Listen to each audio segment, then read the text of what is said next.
अञ्जनशलाकया चक्षुरुन्मीलितं येन तस्मै श्रीगुरुवे नमः। नमोऽयं विष्णुपादाय कृष्णपृष्ठाय भूतले श्रीमते भक्तिवेदान्त स्वामिनेति नामिने।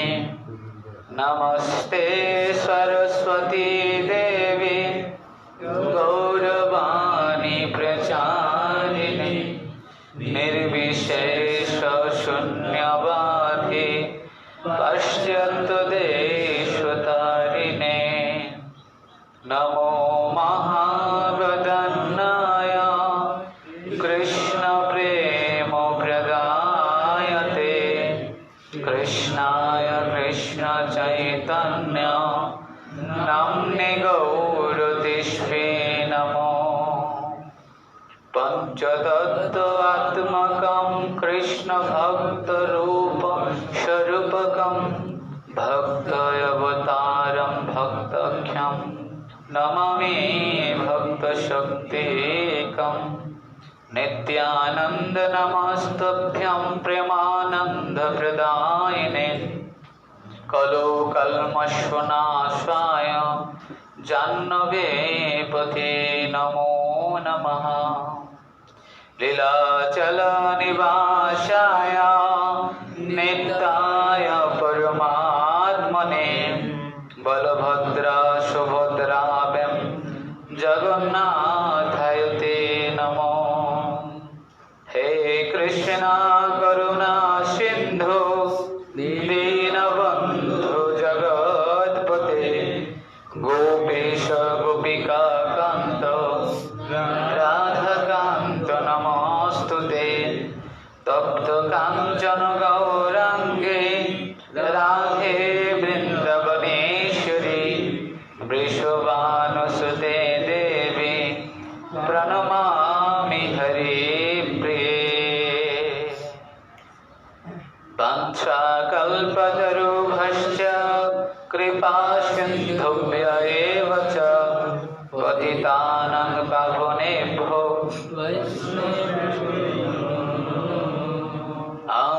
आजानुलम्बितभुजो कनकावधातु संकीर्तनैकपितरो कमलायताक्षो विश्वम्भरो द्विजवरो जगद्धर्मपालो वन्दे जगत्प्रियकरो करुणावतारो। जय श्री कृष्ण चैतन्य प्रभु नित्यानंद श्री अद्वैत गदाधर श्रीवासादि श्री गौर भक्त वृंद। हरे कृष्ण कृष्ण कृष्ण हरे हरे हरे राम राम राम हरे हरे। ओम नमो भगवते वासुदेवाय ओम नमो भगवते वासुदेवाय ओम नमो भगवते वासुदेवाय। श्री रूप श्री सनातन भट्टुरगुणा श्री जीव गोपाल भट्ट दासुर गुणा हे छय गोसाई करी चरण बंदन जहाँ हईते विघ्न नाश अभीष्ट पूरण। जय जगत गुरु शिल प्रभुपाद की। तो आमी सर्वप्रथमे आमी जार प्रेरणाय जार अनुकम्पाय जार आशीर्वादे এই ব্যাসাসনে বসার সাহস করেছি। আমি সর্বপ্রথম আমি আমার পরম আরাধ্য গুরুদেব ওনার শ্রী চরণ কমলে আমার অনন্ত কোটি দণ্ডবোধ প্রণাম করছি। সাথে সাথে জগৎগুরু শিল প্রভুপাদ, অর্থাৎ যিনি আবির্ভূত না হলে আমরা এত সুন্দরভাবে এখানে বসে ভগবানের কথা শ্রবণ করতে পারতাম না। উনি আজকে তার সারা জীবন পরিশ্রম করে সমস্ত গ্রন্থ লিপিবদ্ধ করে আমাদেরকে উদ্ধার করার জন্য যে চাবিকাঠি দিয়ে গেছেন, এজন্য ওনার কাছে আমরা সব সময় কৃতজ্ঞ থাকি। তাই আমি ওনার চরণ কমলে অনন্ত কোটি দণ্ডবোধ প্রণাম করছি স্বরগোস্বামী পাদ, যারা মহাপ্রভুর কাছে এই শিক্ষা লাভ করেছিলেন।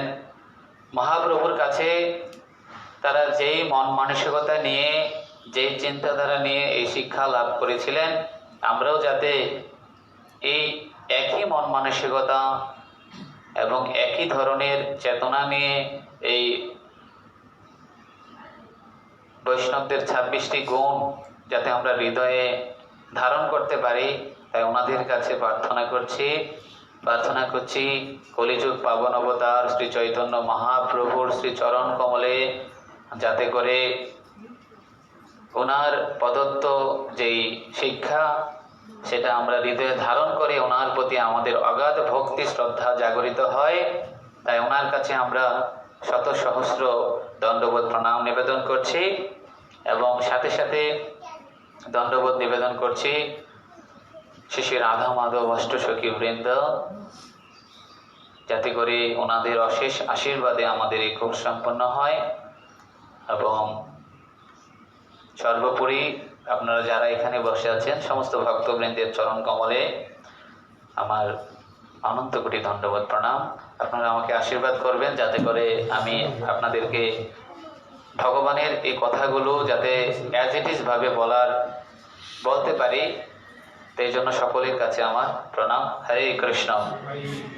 নমঃ বিষ্ণুপদায় কৃষ্ণ কৃষ্ণায় বুদ্ধলে শ্রীমতে স্বামিনিতি নামিনে স্নিগ্ধচেতা সুপ্রণেতা ভগ্মিনাঞ্চ রসাপ্লুতম প্রভুপাদগত প্রাণ ভক্তি চারুপদম। তো ভগবদ গীতায় ভগবান বলছেন, মচ্চিত্ত্যা মদ্গত প্রাণ বোধয়ন্ত পরস্পরম কথয়ন্তশ্চ মাম নিত্যম তুষ্যন্তি চ রমন্তি চ।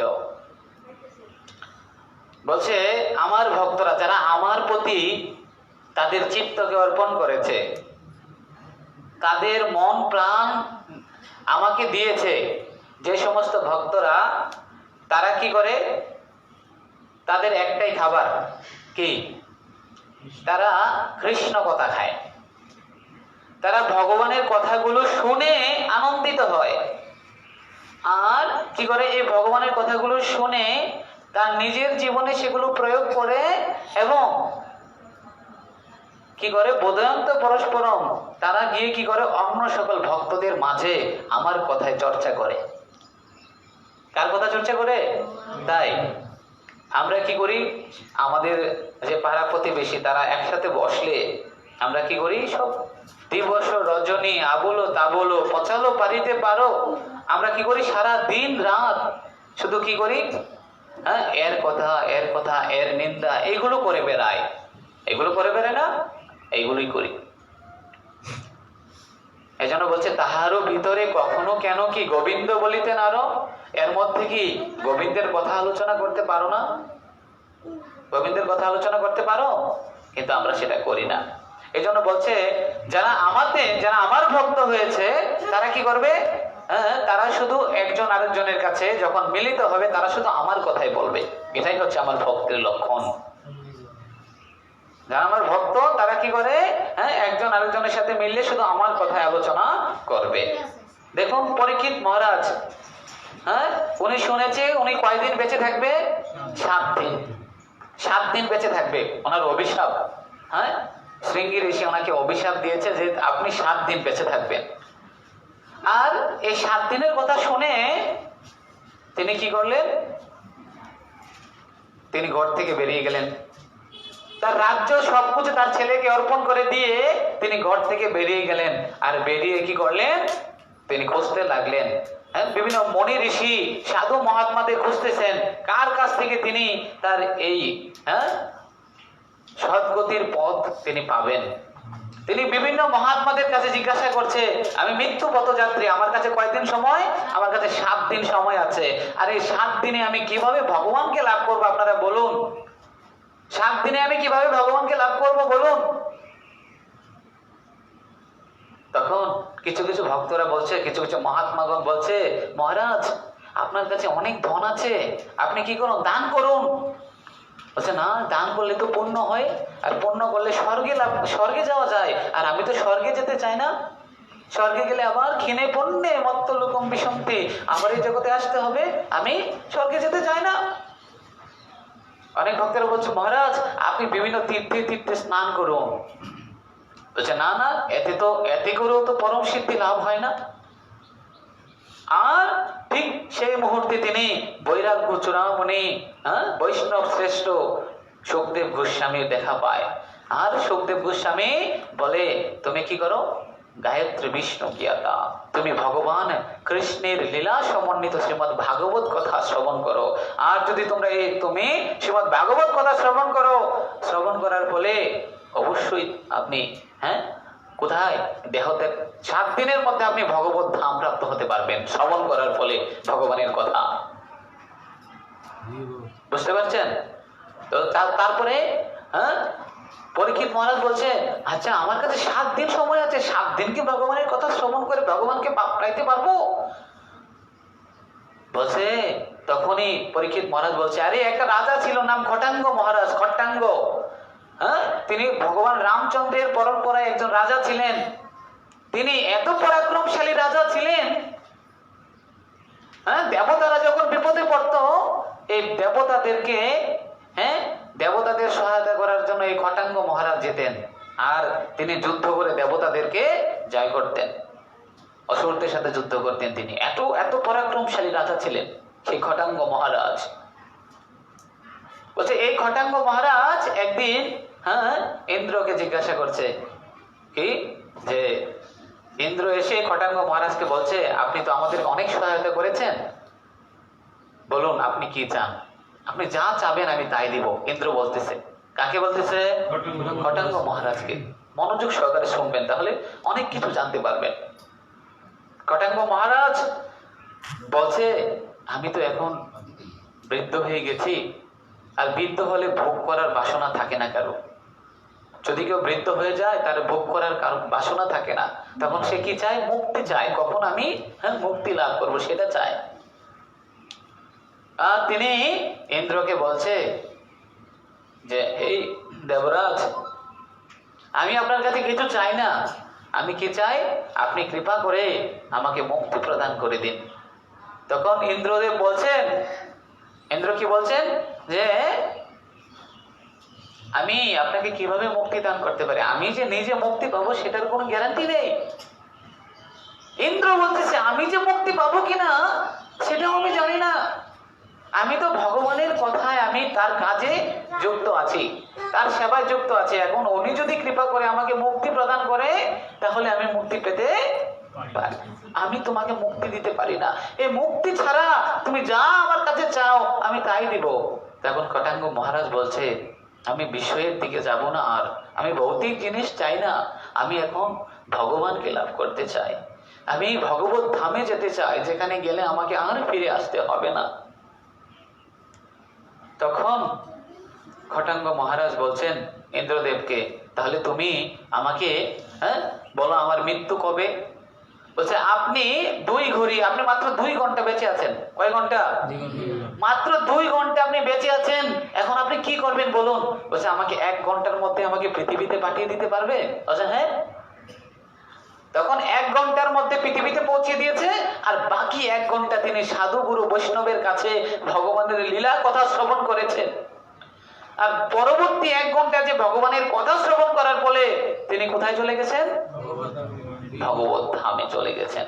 তিনি দেহ ত্যাগ করার পর 1 ঘন্টা কথা শ্রবণ করার পর যিনি ভগবত ধামে যেতে পারে, হে পরীক্ষিত মহারাজ, তোমার কাছে 7 দিন সময় আছে, তাহলে তুমি কেন ভগবত ধামে যাবে না? তুমি কেন ভগবত ধামে যাবে না? তোমার কাছে তো 7 দিন সময় আছে, আর আমাদের কাছে কয়দিন? 10 দিন সময় আছে। আমরা 10টা ক্লাসে চেষ্টা করব শেষ করার। তাহলে ভগবানের কথা হচ্ছে এমন, যারা ভগবানের কথা যারা ভগবানের ভক্ত হবে, প্রথমত তার কর্তব্য হচ্ছে তিনি ভগবানকে জানবেন, ভগবানের কথাগুলো তিনি মানবেন, এই ভগবানের কথাগুলো তার জীবনে প্রয়োগ করবেন, এতে করে তিনি ভগবানের প্রতি তার ভক্তি উদয় হবে। এছাড়া ভগবানের প্রতি ভক্তি উদয় করার কোনো পথ নেই, কোনো পথ নেই। সেই জন্য বলছে, আমরা দেখি বিভিন্ন যখন প্রোগ্রাম হয়, প্রোগ্রামের শেষে ভক্তরা আসে, আসে কিনা? প্রোগ্রামের শেষে আসে, প্রসাদের টাইম কখন? এই টাইমে ভক্তরা আসে, কিন্তু তারা ভগবানের কথার প্রতি রুচি নেই। তাহলে তারা কিভাবে ভগবানের প্রিয় হবে? তারা ভগবানের প্রিয় হবে না, না, কখনোই সম্ভব না। ভগবানের প্রিয় হতে গেলে তাকে প্রথমত এট ফার্স্ট যেটা করতে হবে, ভগবানের কথা শুনতে হবে। এই জন্য বলছে ভক্তি জীবনে যদি উন্নত হতে চাই, আমরা ভক্তি জীবনে যদি আমরা আস্তে আস্তে ধীরে ধীরে অগ্রগতি লাভ করতে চাই, তাহলে আমাদের কি করতে হবে জানেন? ক্ষুধা তৃষ্ণার প্রতি বিরক্তি আসতে হবে, বিরক্তি। ভগবানের কথার প্রতি যদি আমাদের রুচি আসে, আপনি ভাববেন আমাদের ভক্তি কখন উন্নত হবে? যে ভগবানের কথার প্রতি আপনার কতটুকু রুচি আছে, সেই রুচিটার উপরে নির্ভর করবে যে আপনি কতটুকু ভালো ভক্তি জীবন করছেন। বুঝতে পারছেন? ভগবানের কথার প্রতি আপনার কতটুকু রুচি হচ্ছে, সেই রুচির উপর নির্ভর করে আপনার ভক্তি কতটুকু উন্নতি হচ্ছে। যদি আপনার ভক্তি উন্নতি হয়, ভগবানের কথার প্রতি রুচি হয়, তখন দেখবেন যে ক্ষুধা তৃষ্ণা থাকবে না আপনার। পরীক্ষিত মহারাজ বলছে, পরীক্ষিত মহারাজকে সুখদেব গোস্বামী বলছে, 3 দিন হয়ে গেছে তুমি কিছুই খাওনি, এখন কিছু খেয়ে নাও। বলছে না না, আমি তো ক্ষুধা তৃষ্ণা আমার সবকিছু ভুলে গেছি, আমার তো কিছুই পাচ্ছে না। দেখেন ভগবানের কথার প্রতি তার কতটুকু মনোভাব সৃষ্টি হয়েছে ভগবানের কথা শ্রবণ করার প্রতি। ক্ষুধা তৃষ্ণা পর্যন্ত সে ভুলে গেছে। এই হচ্ছে ভগবানের ভক্ত। ভগবানের কথা তারা এমন ভাবে গ্রহণ করে। এই জন্য বলছে, যারা ভক্তি জীবনে উন্নতি সাধন করতে চান, তাহলে কি করতে হবে? ক্ষুধা তৃষ্ণার প্রতি বিরক্তি আসবে, ভগবানের কথার প্রতি আপনাদের আসক্তি জন্মাবে। দেখবেন ভগবানের কথা ছাড়া আপনারা একদিনও থাকতে পারবেন না, একদিনও থাকতে পারবেন না। এটা হচ্ছে কি ভক্তি জীবনের সার। এজন্য বলছে শ্রীমদ্ ভাগবতমে বলছে, শতাম প্রসঙ্গাৎ মম বীর্য সংবিদু ভবন্তিরিতি কর্ণ রসায়ন কথা যৎ যোশনাদাশু অপবর্গ বর্তনে শক্তারতির ভক্তি অনুক্রম ঈশ্বতি। এখানে বলছে যে যদি আমরা ভগবানের কথা, এই বীর্যবান কথা, ভগবানের কথা শ্রবণ করলে কি হবে? আমাদের হৃদয় এবং কর্ণ আনন্দিত হয়, হৃদয় এবং কর্ণ আনন্দিত হবে। কপিল মুনি শ্রীমদ্ ভাগবতমে কপিল মুনি তার মাকে বলছেন, তার মা দেবহূতিকে বলছেন, কি বলছেন? হে মা, যদি তুমি ভগবানের প্রতি আসক্তি তৈরি করতে চাও, যদি তুমি ভগবানের ভক্ত, ভালো ভক্ত হতে চাও, ভগবানকে প্রসন্ন করতে চাও, তাহলে তুমি কি করো? ভগবান শ্রীকৃষ্ণের কথা শ্রবণ করো। কে বলেছেন? কপিল মুনি তার মাকে বলছেন, তুমি কি করো? ভগবানের কথা, ভগবান শ্রীকৃষ্ণের কথা শ্রবণ করো, তাহলে তোমার হৃদয়ে ভক্তির ভাব আসবেই। এজন্য বলছে কি করো? সাধুর সঙ্গে। এই যে ভগবানের কথা কার কাছ থেকে শ্রবণ করবো আমরা? সাধুর কাছ থেকে শ্রবণ করতে হবে, সাধুর কাছ থেকে শ্রবণ করতে হবে। কিন্তু অসাধুর সঙ্গে ভগবানের কথা শ্রবণ করা যাবে না। অসাধুর সঙ্গে ভগবানের কথা শ্রবণ করা যাবে না, না। বলছে অসাধুর সঙ্গে ভাই হরি কথা শুনতে নাই, নাম অক্ষর বাইর হয় বটে, নাম কবু নয়। এই যে ভগবানের কথা তাদের মুখ থেকে বের হচ্ছে, ঠিক আছে, কিন্তু সেটা ভগবানের এই কথাগুলো তার হৃদয়ে প্রসন্ন করতে পারে না, তার হৃদকর্ণ আনন্দিত করতে পারে না। কারণ তারা তো নিজেই বিষয় আসক্ত, আর বিষয় আসক্তি, বিষয়ের কথা শুনলে হয় সর্বনাশ। আমার কথাগুলো বুঝতে পারছেন আপনারা? ভগবানের কথা কেন শ্রবণ করতে হবে? এই জন্য আমি বলছি, দেখুন, যদি কেউ ভালো চোর হইতে চায়, কি হতে চায়? যদি কেউ ভালো চোর হতে চায়, তাহলে সে কি করতে হবে? সে যে এক্সপার্ট চোর আছে তার সঙ্গে করতে হবে, তাহলে সে ভালো চোর হতে পারবে। হইতে পারবে কিনা? যদি কেউ ভালো বিজনেসম্যান হতে চায় তাহলে কি করতে হবে? আমাদের সুমন প্রভু এবং স্মৃত গৌরাঙ্গ প্রভু এবং সুবল প্রভুর সঙ্গ করতে হবে, তাহলে ভালো বিজনেসম্যান হতে হবে। বুঝতে পারছেন তো? তাহলে ভালো সাধু হইতে গেলে কি করতে হবে? ভালো সাধু হতে গেলে ভালো বৈষ্ণবের সঙ্গ করতে হবে, শুদ্ধ বৈষ্ণবের সঙ্গ করতে হবে। তাহলে আমরা ভালো সাধু হতে পারবো, ভালো মহাত্মা হতে পারবো। বুঝতে পারছেন তো? আর সাধু সঙ্গ মানে কি আমি বলছিলাম, কে কে জানে যে সাধু সঙ্গ মানে কি? কিভাবে সাধু সঙ্গ করতে হয়? সাধুর সঙ্গে বসে কৃষ্ণ কথা শ্রবণ করার মাধ্যমে সাধু সঙ্গ হয়, এছাড়া সাধু সঙ্গ হয় না। সাধুর সঙ্গে বসে আছি, সাধুর সঙ্গে বসে আছি, সাধুর সাথে সাথে চলাফেরা করছি। আপনারা দেখেন আমাদের গুরুবর্গরা আসলে গুরুবর্গদের সামনে যাওয়া যায় না, তাই না? কিন্তু সাধুর প্রকৃত সাধু সঙ্গ কি জানেন? শিল প্রভুপাদ বলছে আমাদের মাছির মতো সাধু সঙ্গ করলে হবে না। মশা কি করছে? একটা মশাও আমার সঙ্গ করতেছে। শিল প্রভুপাদ বলছে একটা মশাও কি করতেছে? কিন্তু সুযোগে আমাকে দংশন করতেছে, সুযোগ পাইয়ে আমাকে কি করছে? ধ্বংস করছে। এরকম সাধু সঙ্গ করা আমাদের, সাধুর সঙ্গে বসে হরি কথা শ্রবণ করতে হবে। অনেকে বলতে পারেন আরে আমি আমার গুরুবর্গরা যে আসছে তাদের সাথে আমি একটু কেন বসলাম না, তাদের সাথে যদি আমি একটু থাকতে পারতাম। না না, সাধুর সঙ্গে বসে কৃষ্ণ কথা শ্রবণ করার মাধ্যমে আমাদের কি হয়? সাধুর সঙ্গে বসে কৃষ্ণ কথা শ্রবণ করার মাধ্যমে আমাদের সাধু সঙ্গ হয়, এছাড়া সাধু সঙ্গ হয় না। এই জন্য বলছে সাধুর সঙ্গে যদি আমরা কৃষ্ণ কথা শ্রবণ করি তাহলে কি হয়? আমাদের হৃদ এবং কর্ণ আনন্দিত হয়। তাহলে আমরা খেলে কোন দুইটা জিনিস তৃপ্ত হয় বলেন তো দেখি? আমরা যখন প্রসাদ পাই, প্রসাদ পেলে কোন দুইটা জিনিস তৃপ্ত হয়? আপনাদের কথা বলতে হবে, কারণ কোর্স যদি লেকচার হইতো আমি বলে দিতাম আপনারা, উদর উদর উদর তৃপ্তি হয় আর জিহ্বা তৃপ্তি হয়। জিহ্বা এবং উদর দুইটা জিনিস কি হয়? তৃপ্তি হয়।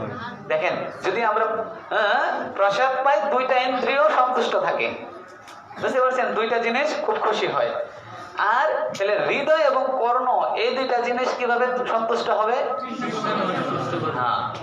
হৃদকর্ণ রসায়ন কথা, হৃদয় এবং কান ভগবানের কথা শ্রবণ করার ফলে কি তৃপ্ততা অনুভব করে।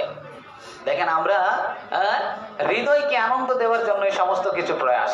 কখন আমাদের হৃদয় তৃপ্ত হবে, হৃদয় আনন্দিত হবে, তাই না? এটার জন্য তো আমরা কত কিছু করছি, ভালো জায়গায় ঘুমাচ্ছি, ভালো কিছু করছি, এত এত পরিশ্রম করছি আমরা আনন্দ পাওয়ার জন্য, করছি কিনা? কিন্তু ভগবান বলছে যদি আনন্দ পেতে চাও কেবল আমার কথা শ্রবণ করো। আমার কারণ এই জগতে কোনো কিছুর কাছে আনন্দ আছে? এই জগতের কোনো কিছুতে আনন্দ আছে না, এই জগতের কোনো কিছুতে আনন্দ নেই। ভগবান বলছে মামো পিতা পুনর্জন্ম দুঃখালয়ম অশাশ্বতম। এই জগৎটা কি? দুঃখের কারাগার, দুঃখের সমুদ্র, দুঃখের সাগর। দুঃখের সাগরে কে আনন্দ খুঁজলে আমরা কি আনন্দ পাবো না? ভগবান বলছেন যে এখানে যদি আমরা আনন্দ খুঁজতে চাই এখানে আনন্দ নেই। কিন্তু আনন্দ খুঁজতে গেলে আনন্দের পিছনে ধাবিত হতে হতে আমরা কি করছি? আমাদের জীবনটা অতিবাহিত করে দিচ্ছি, কিন্তু তবু আমরা আনন্দ পাচ্ছি না। আনন্দ পাচ্ছি? বলুন কেউ আনন্দে আছেন? কিন্তু আমরা বাড়ির নাম দিতেছি শান্তি নিকেতন। আমরা বাইরে থেকে বুঝতেছি এখানে মনে শান্তি আছে, শান্তি নীর, শান্তি নিবাস। এইভাবে বাড়ির নাম দিতেছি, কিন্তু ভিতরে দেখেন অশান্তির অভাব নাই। ভিতরে কি নাই? অভাব নাই। তাহলে আমরা কি আমরা শান্তি নাম দিলে শান্তি লাভ করতে পারবো?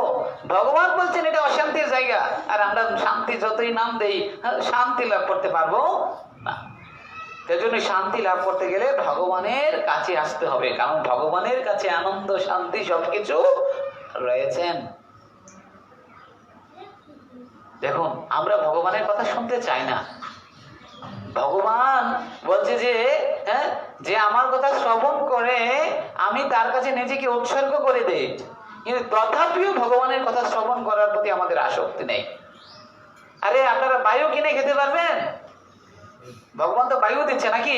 কেন কেউ বলেন তো দেখি যে আমরা বায়ু কিনে খাবো, খাইতে পারবেন না? এত টাকা হয়েছে নাকি আপনাদের বায়ু কিনে খাবেন? হ্যাঁ, আলো আলো কিনা খেতে পারবেন না। আর ভগবান বলছেন কি, সমস্ত শক্তির উৎস হচ্ছে সূর্যদেব। এই সূর্যের ফলে সবকিছু শক্তিমান হচ্ছে। কার ফলে শক্তিমান হচ্ছে?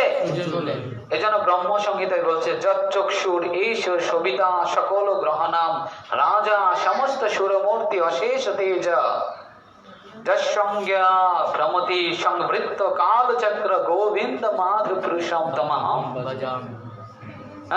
ভগবান বলছেন যে চন্দ্র সূর্য সবকিছু আমি পরিচালনা করছি। সবকিছু কে পরিচালনা করছেন? দেখেন, আমরা সপ্তাহে একদিন ছুটি পাই। কোন দিন? শুক্রবার দিন কি পাই? ছুটি পাই নাকি? হ্যাঁ, কিন্তু একটা চন্দ্র সূর্যের ছুটি আছে নাকি? এরা কোনো ছুটি নাই, এরা টাইম টু টাইম আসবেই। ভগবান তাদেরকে তাদের নিজ চক্রে ঘোরাচ্ছেন, ভগবান ঘোরাচ্ছেন। কিন্তু আমরা যখনই বৃহস্পতিবার আসে, আমাদের এক মহারাজ বলে যে বৃহস্পতিবার সুখীবার, মধুমাখা শুক্রবার। বৃহস্পতিবার সুখীবার কেন? Half day half school. এই জন্য বলছে যে বৃহস্পতিবার সুখীবার মধুমাখা মুখ পুরা শনিবার কেন যে আসে বারবার। কারণ এই শনিবারটা আসলে মনে করি যে কি কেন এটা আসে বারবার, এটা না আসলে তো ভালো হইতো নাকি? হ্যাঁ, এই জন্য দেখেন, আমাদের রেস্ট আছে কিন্তু সূর্যদেবের এদের রেস্ট নাই। ভগবান আমাদের সেবার জন্য তাদেরকে সর্বক্ষণ রেখে দিয়েছে, কোনো রেস্ট নাই, নো রেস্ট্রিকশন। সব সময় তুমি আমার ভক্তদের কি করো? সেবায় যুক্ত থাকো। ভগবান তার সেবা কিন্তু করে যাচ্ছেন, কিন্তু আপনার সেবা আপনি করছেন কিনা সেটা আপনি দেখুন। তার সেবা তো তিনি করে যাচ্ছেন, আপনার প্রতি সমস্ত দায়িত্ব, পিতার দায়িত্ব কিন্তু পালন করছেন, কিন্তু পুত্র হয়ে পিতার প্রতি যে দায়িত্ব আপনি কি পালন করছেন? সেটা আমরা পালন করছি না। এই জন্য ভগবান গীতায় বলছেন, যে পাঁচটা জিনিস, যে পঞ্চ মহাভূত, এই পঞ্চ মহাভূত ভগবান দিচ্ছেন আমাদেরকে, যা এই প্রকৃতি থেকে লাভ করতেছি। এই পঞ্চ মহাভূত কোথায় থেকে তৈরি হয়েছে? ভগবান তৈরি করছেন। এই জন্য ভগবান ভগবত গীতায় বলছেন, কি বলছেন?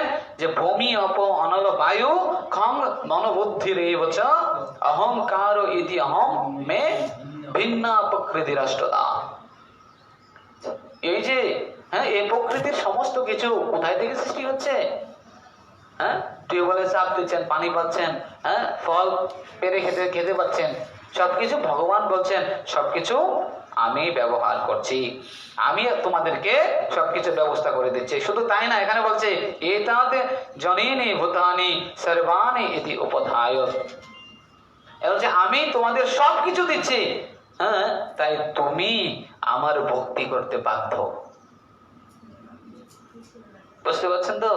তোমার প্রয়োজনীয় সমস্ত জিনিস আমি তোমাদেরকে দিচ্ছি। যেমন পিতা আমাদেরকে খাওয়ান দিচ্ছে, খাবার দিচ্ছে, আমাদের চলাফেরার জন্য সমস্ত কিছু দিচ্ছেন, মৌলিক অধিকার দিচ্ছেন, সবকিছু দিচ্ছেন। এই জন্য পিতার প্রতি আমি অনুগত, মাতার প্রতি অনুগত। তাহলে ভগবান আপনাকে কি দিচ্ছে না সেটা আমরা বলুন। তাহলে ভগবানের প্রতি আমি অনুগত থাকবো না কেন? আর ভগবানের প্রতি অনুগত যদি আমরা থাকি, তাহলে প্রথম সিনড্রোমটা কি? ভগবান বলছে শ্রবণম। তাহলে ভগবানের কি করতে হবে? কথা শ্রবণ করতে হবে, ভগবানের কথা শ্রবণ করতে হবে। আর যদি আমরা ভগবানের কথা শ্রবণ না করি, ভগবানের পূজা অর্চনা না করি, তাহলে কি ভগবানকে যদি আমরা না মানি, কি হবে? আমাদের একটা পাপ লেগে যাবে। কি লেগে যাবে? কি পাপ জানেন? বলছে জগতের পিতা কৃষ্ণ যে না ভজে বাপ। যে জগতের পিতা কৃষ্ণ যে না ভজে ভাব, যে না মানে যে না উনি আমার বাবা না, ওনার প্রতি আমি অনুগত না। যে ভগবানকে না মানে সে কি হবে? পিতৃদেহী পাতকের জন্মে জন্মে তাপ, সে তো দ্রোহী। আর তাকে কি করতে হবে? তাকে জন্মান্তরে তাপ, তাকে দুঃখ কষ্ট সহ্য করতে হবে। পিতৃদহির পাতকীর জন্মে জন্মে তাপ, তাকে কি করতে হবে? জন্মান্তর ধরে তাকে পাপ তাকে কষ্ট, তাপ ভোগ করতে হবে, কষ্ট পেতে হবে। যেহেতু এই পৃথিবী ভগবান বানিয়েছেন, ভগবান বানিয়েছেন কিনা, এই পৃথিবীর সমস্ত কিছু ভগবান বানিয়েছেন, এই জন্য ভগবান বলছেন এই পৃথিবীটা হচ্ছে দুঃখালয়। যিনি তৈরি করে দিয়েছেন, যে যিনি তৈরি করতেন তিনি বলছেন এই পৃথিবীটা দুঃখালয়। তাহলে এইখানে আমরা যতই বলি, হ্যাঁ যতই আমরা দেখি শান্তি নিকেতন, শান্তি নীর, শান্তি আসবে? বলুন, শান্তি আসবে না, শান্তি আসবে না। কিন্তু আমরা তো মনে করতেছি যে আমরা সুখ পাচ্ছি, অনেকে মনে করতেছি আমরা তো সুখ পাচ্ছি, নাকি কি পাচ্ছি? কিন্তু সেটা সুখ না, সেটা সুখ। হ্যাঁ দেখেন আমরা একটু মানে দেখবেন যে কয়েকদিন পরে একটু সুখের ছায়া পাচ্ছি, কিন্তু এটা সুখ না, এটা হচ্ছে দুঃখের নিবৃত্তি মাত্র। দুঃখের কি? দুঃখের নিবৃত্তি, বুঝেন তো? যেমন উদাহরণ দিছে, আগের দিনের রাজারা কি করতে জানেন? আমাদের এই যে অভিরাম বাবু বলতে পারবে, তারা ওনারা মনে দেখছেন হয়তো বা, এই কি করতেন, যারা অপরাধ করতো অপরাধীদের কি করতো, কিভাবে নিয়ে শাস্তি দিত জানেন? সমুদ্রের মাঝখানে মানে নদীর মাঝখানে নিয়ে যেতেন, আর নিয়ে নদীর মধ্যে এভাবে চুবাই রাখতেন। আর যখন তার দম যায় অবস্থা, তখন তাকে আবার তুলতেন। এটা শাস্তির একটা কি ছিল, একটা মাধ্যম ছিল, কৌশল ছিল। আর যখন আবার মানে 2-3 সেকেন্ড শ্বাস ফেলানোর সুযোগ দিব, তাকে আবার এর ভিতরে ঢুকিয়ে দিবে। তো দেখুন, সে কিন্তু কষ্টের মধ্যে ছিল, জলের নিচে সে শ্বাস নিতে পারছে না, জলের নিচে কি করতে পারছে না, শ্বাস নিতে পারছে না। আর এমত অবস্থায় যখন তার প্রাণ যায় অবস্থা, তাকে তখন তোলা হয়েছে উপরে। আর তখন সে কি করছে, শ্বাস ফেলতে পারছে, সে মনে করতেছে যে এটা হচ্ছে আমার আনন্দ। এটা কি? কিন্তু এটা আনন্দ না, এটা হচ্ছে দুঃখের নিবৃত্তি। আর কিছুক্ষণ পরে তোমাকে আবার চুবানো হবে, কিছুক্ষণ পরে আবার চুবানো হবে। তা আমরা ওইটাকে আমরা মনে করতেছি এটাই আনন্দ, এটাই সুখ, এটাই সবকিছু। না না, এই জগতে আনন্দ নেই, এই জগতে কি নেই? আনন্দ নেই। কিন্তু তথাপিও আমরা আনন্দের পিছনে ছুটতেছি। প্রভুপাদ বলছে যে চিররোগী দুঃখভোগী বিছানাতে শুইয়া ভালো আছি কহেন হাসিয়া হাসিয়া।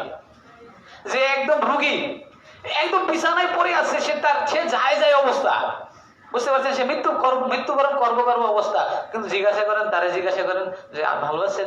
হ্যাঁ ভালো। প্রভুপাদ বলছে কি, ভালো আছি কহেন হাসিয়া হাসিয়া, বলে যে হ্যাঁ ভালো আছি। আপনি দেখেন হসপিটালে আর্থোপেডিক বিভাগ, আপনি যাবেন সদর হসপিটালে, দেখবেন পা ভেঙে রয়েছে, হাত ভেঙে রয়েছে, ব্যান্ডেজ করা সবকিছুতে। গিয়ে জিজ্ঞান আপনি কি ভালো আছেন? বলছে হ্যাঁ আগের থেকে একটু ভালো আছে। বলবো কিনা? সে কি বলবে না আমি ভালো নাই? কিন্তু জিজ্ঞাসা করবেন, সে এত কষ্টের মধ্যে থেকে সে বলতেছে কি আমি ভালো আছি, আগের থেকে একটু ভালো আছি। তো দেখেন, কেউ মনে করতেছে না যে আমি কষ্টে আছি, আমি দুঃখে আছি, কেউ মনে করতেছে না। এত কষ্ট থাকেও সে কষ্টের কথা স্বীকার করতে যাচ্ছে না। বলছে না এই জগৎটা তো একটা কি ভালো জগৎ, এই জগৎটা কি ভালো জগৎ। কিন্তু না, এত দুঃখের কারণ হচ্ছে কি জানেন? আমরা এত দুঃখ কষ্ট পাচ্ছি, তার কারণ কি? তার কারণ হচ্ছে কৃষ্ণ বিস্মৃতি দুঃখ কহিব কাহারে। কৃষ্ণ বিস্মৃতি দুঃখ মানে আমরা যে কৃষ্ণকে ভুলে গেছি, তার ফলে আমাদের এই কষ্ট, এত দুঃখ। বুঝতে পেরেছেন? এজন্য ভগবান বলছেন কৃষ্ণ বলি কৃষ্ণ বহির্মুখ হইয়া ভগবাঞ্ছা করে, অতএব মায়া তারে ঝাপটিয়া ধরে। আপনি কৃষ্ণ থেকে ধরে চলে যাবেন, কেউ না কেউ আপনাকে ধরে ফেলবে। কে সেটা? মায়া অপেক্ষা করছে। যদি আপনি কৃষ্ণের দিক থেকে মাথাটা ঘুরে ফেলেন, তখন মায়া আপনাকে তাকে বগলবন্দি করে ফেলবে। মায়া কি করে ফেলবে? বগলবন্দি। এই জন্য বলছে কৃষ্ণ বলি যে জীব অনাদির বহির্মুখ, অতএব মায়া তারে দেয় সংসার আদি দুঃখ। যখন আমরা কৃষ্ণকে ভুলবো, তখন মায়া তাকে কি করবে? একদিন আমি তো বেজে ছিলাম, তো আমাদের একজন সিনিয়র ভক্ত ছিল, উনি এখন দেহত্যাগ করেছেন। উনি একটা মন্ত্রণালয়ে চাকরি করতেন। তো আমি হঠাৎ করে কি করছি, মানে ওনার দরজায়, উনি একটা রুমে থাকতেন, তো ওনার দরজায় গিয়ে আমি নক করেছি। বলছি প্রভু আসবো? হ্যাঁ। তখন আমি বললাম যে প্রভু আপনাকে বিরক্ত করলাম। বলছে আপনি যদি বিরক্ত না করতেন তাহলে মায়ের বিরক্ত করব। আপনি যদি বিরক্ত না করেন তাহলে মায়ের বিরক্ত করবো, তার চেয়ে বরং আপনি বিরক্ত করেন। বুঝতে পারছেন? কারণ এমন মায়া এমন একটা জিনিস, হ্যাঁ, মায়া কৃষ্ণ থেকে আপনি দূরে চলে যাবেন, মায়া আপনাকে কি করবে? গ্রাস করে ফেলবে। এটাই হচ্ছে মায়ার লক্ষণ। এই জন্য বলছে, হ্যাঁ, এই জন্য বলছে যে আপনি কৃষ্ণর সাথে থাকুন। আর কৃষ্ণের থাকলে কি হয়? কৃষ্ণ আপনাকে সর্বদাই রক্ষা করবে। এই জন্য বলছে রাখে হরি আর মারে হরি। তাহলে কৃষ্ণের ভক্ত হইলে কি করতে হবে? কৃষ্ণ আমাকে বলছেন অবশ্যই রক্ষিবে কৃষ্ণ বিশ্বাস ও পালন। সমস্ত ভক্তের মধ্যে একটা বিশ্বাস থাকতে হবে। কি বিশ্বাস? কৃষ্ণ আমাকে সর্বদা সবসময় রক্ষা করবেন। এই বিশ্বাস সমস্ত ভক্তের হৃদয়ে থাকা আবশ্যক। বুঝতে পারছেন? দেবী কুন্তী দেবীর কাছে গেছে, কে জানেন? কৃষ্ণ। দেবী কুন্তীর কাছে কৃষ্ণ গিয়ে বলছেন, বলছে মা তোমার 5টা ছেলে আমার দরকার। পিসিমাকে বলছে পিসিমা তোমার 5টা ছেলে আমার কি দরকার? বলছে কেন? বলছে আমি একটা যুদ্ধের ঘোষণা দিছি, তোমার এই 5 জন ছেলে আমার দাও। এই জগতের যত পাপিষ্ট, কারণ আমার তো প্রতিজ্ঞা। কি প্রতিজ্ঞা? পরিত্রাণায় সাধুনাম, কেউ কথা বলা যাবে না। পরিত্রাণায় সাধুনাম বিনাশায় চ দুষ্কৃতাম ধর্ম সংস্থাপনার্থায় সম্ভবামি যুগে যুগে। বলছে আমার প্রতিজ্ঞা কি? আমি সাধুদের পরিত্রাণ করব। সাধুদের কি করব?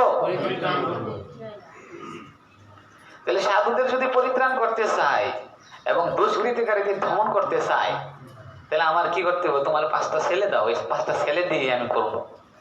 বলছে না না, আরে আমার ছেলে কার সাথে যুদ্ধ করতে? প্রথম বলছে নিয়ে যাও, প্রথম বলছে যে না নিয়ে যাও, তোমার আমার 5টা ছেলে নিতে যাচ্ছে তো নিয়ে যাও। তখন বলছে আচ্ছা কার সাথে যুদ্ধ করতে চাইতেছে? বলছে ভীষ্মদেবের সাথে। বলছে না না না, এখন আমি দেবো না। কারণ ভীষ্মদেব হচ্ছে এমন একটা লোক, তখন পৃথিবীর সর্বশ্রেষ্ঠ যোদ্ধা।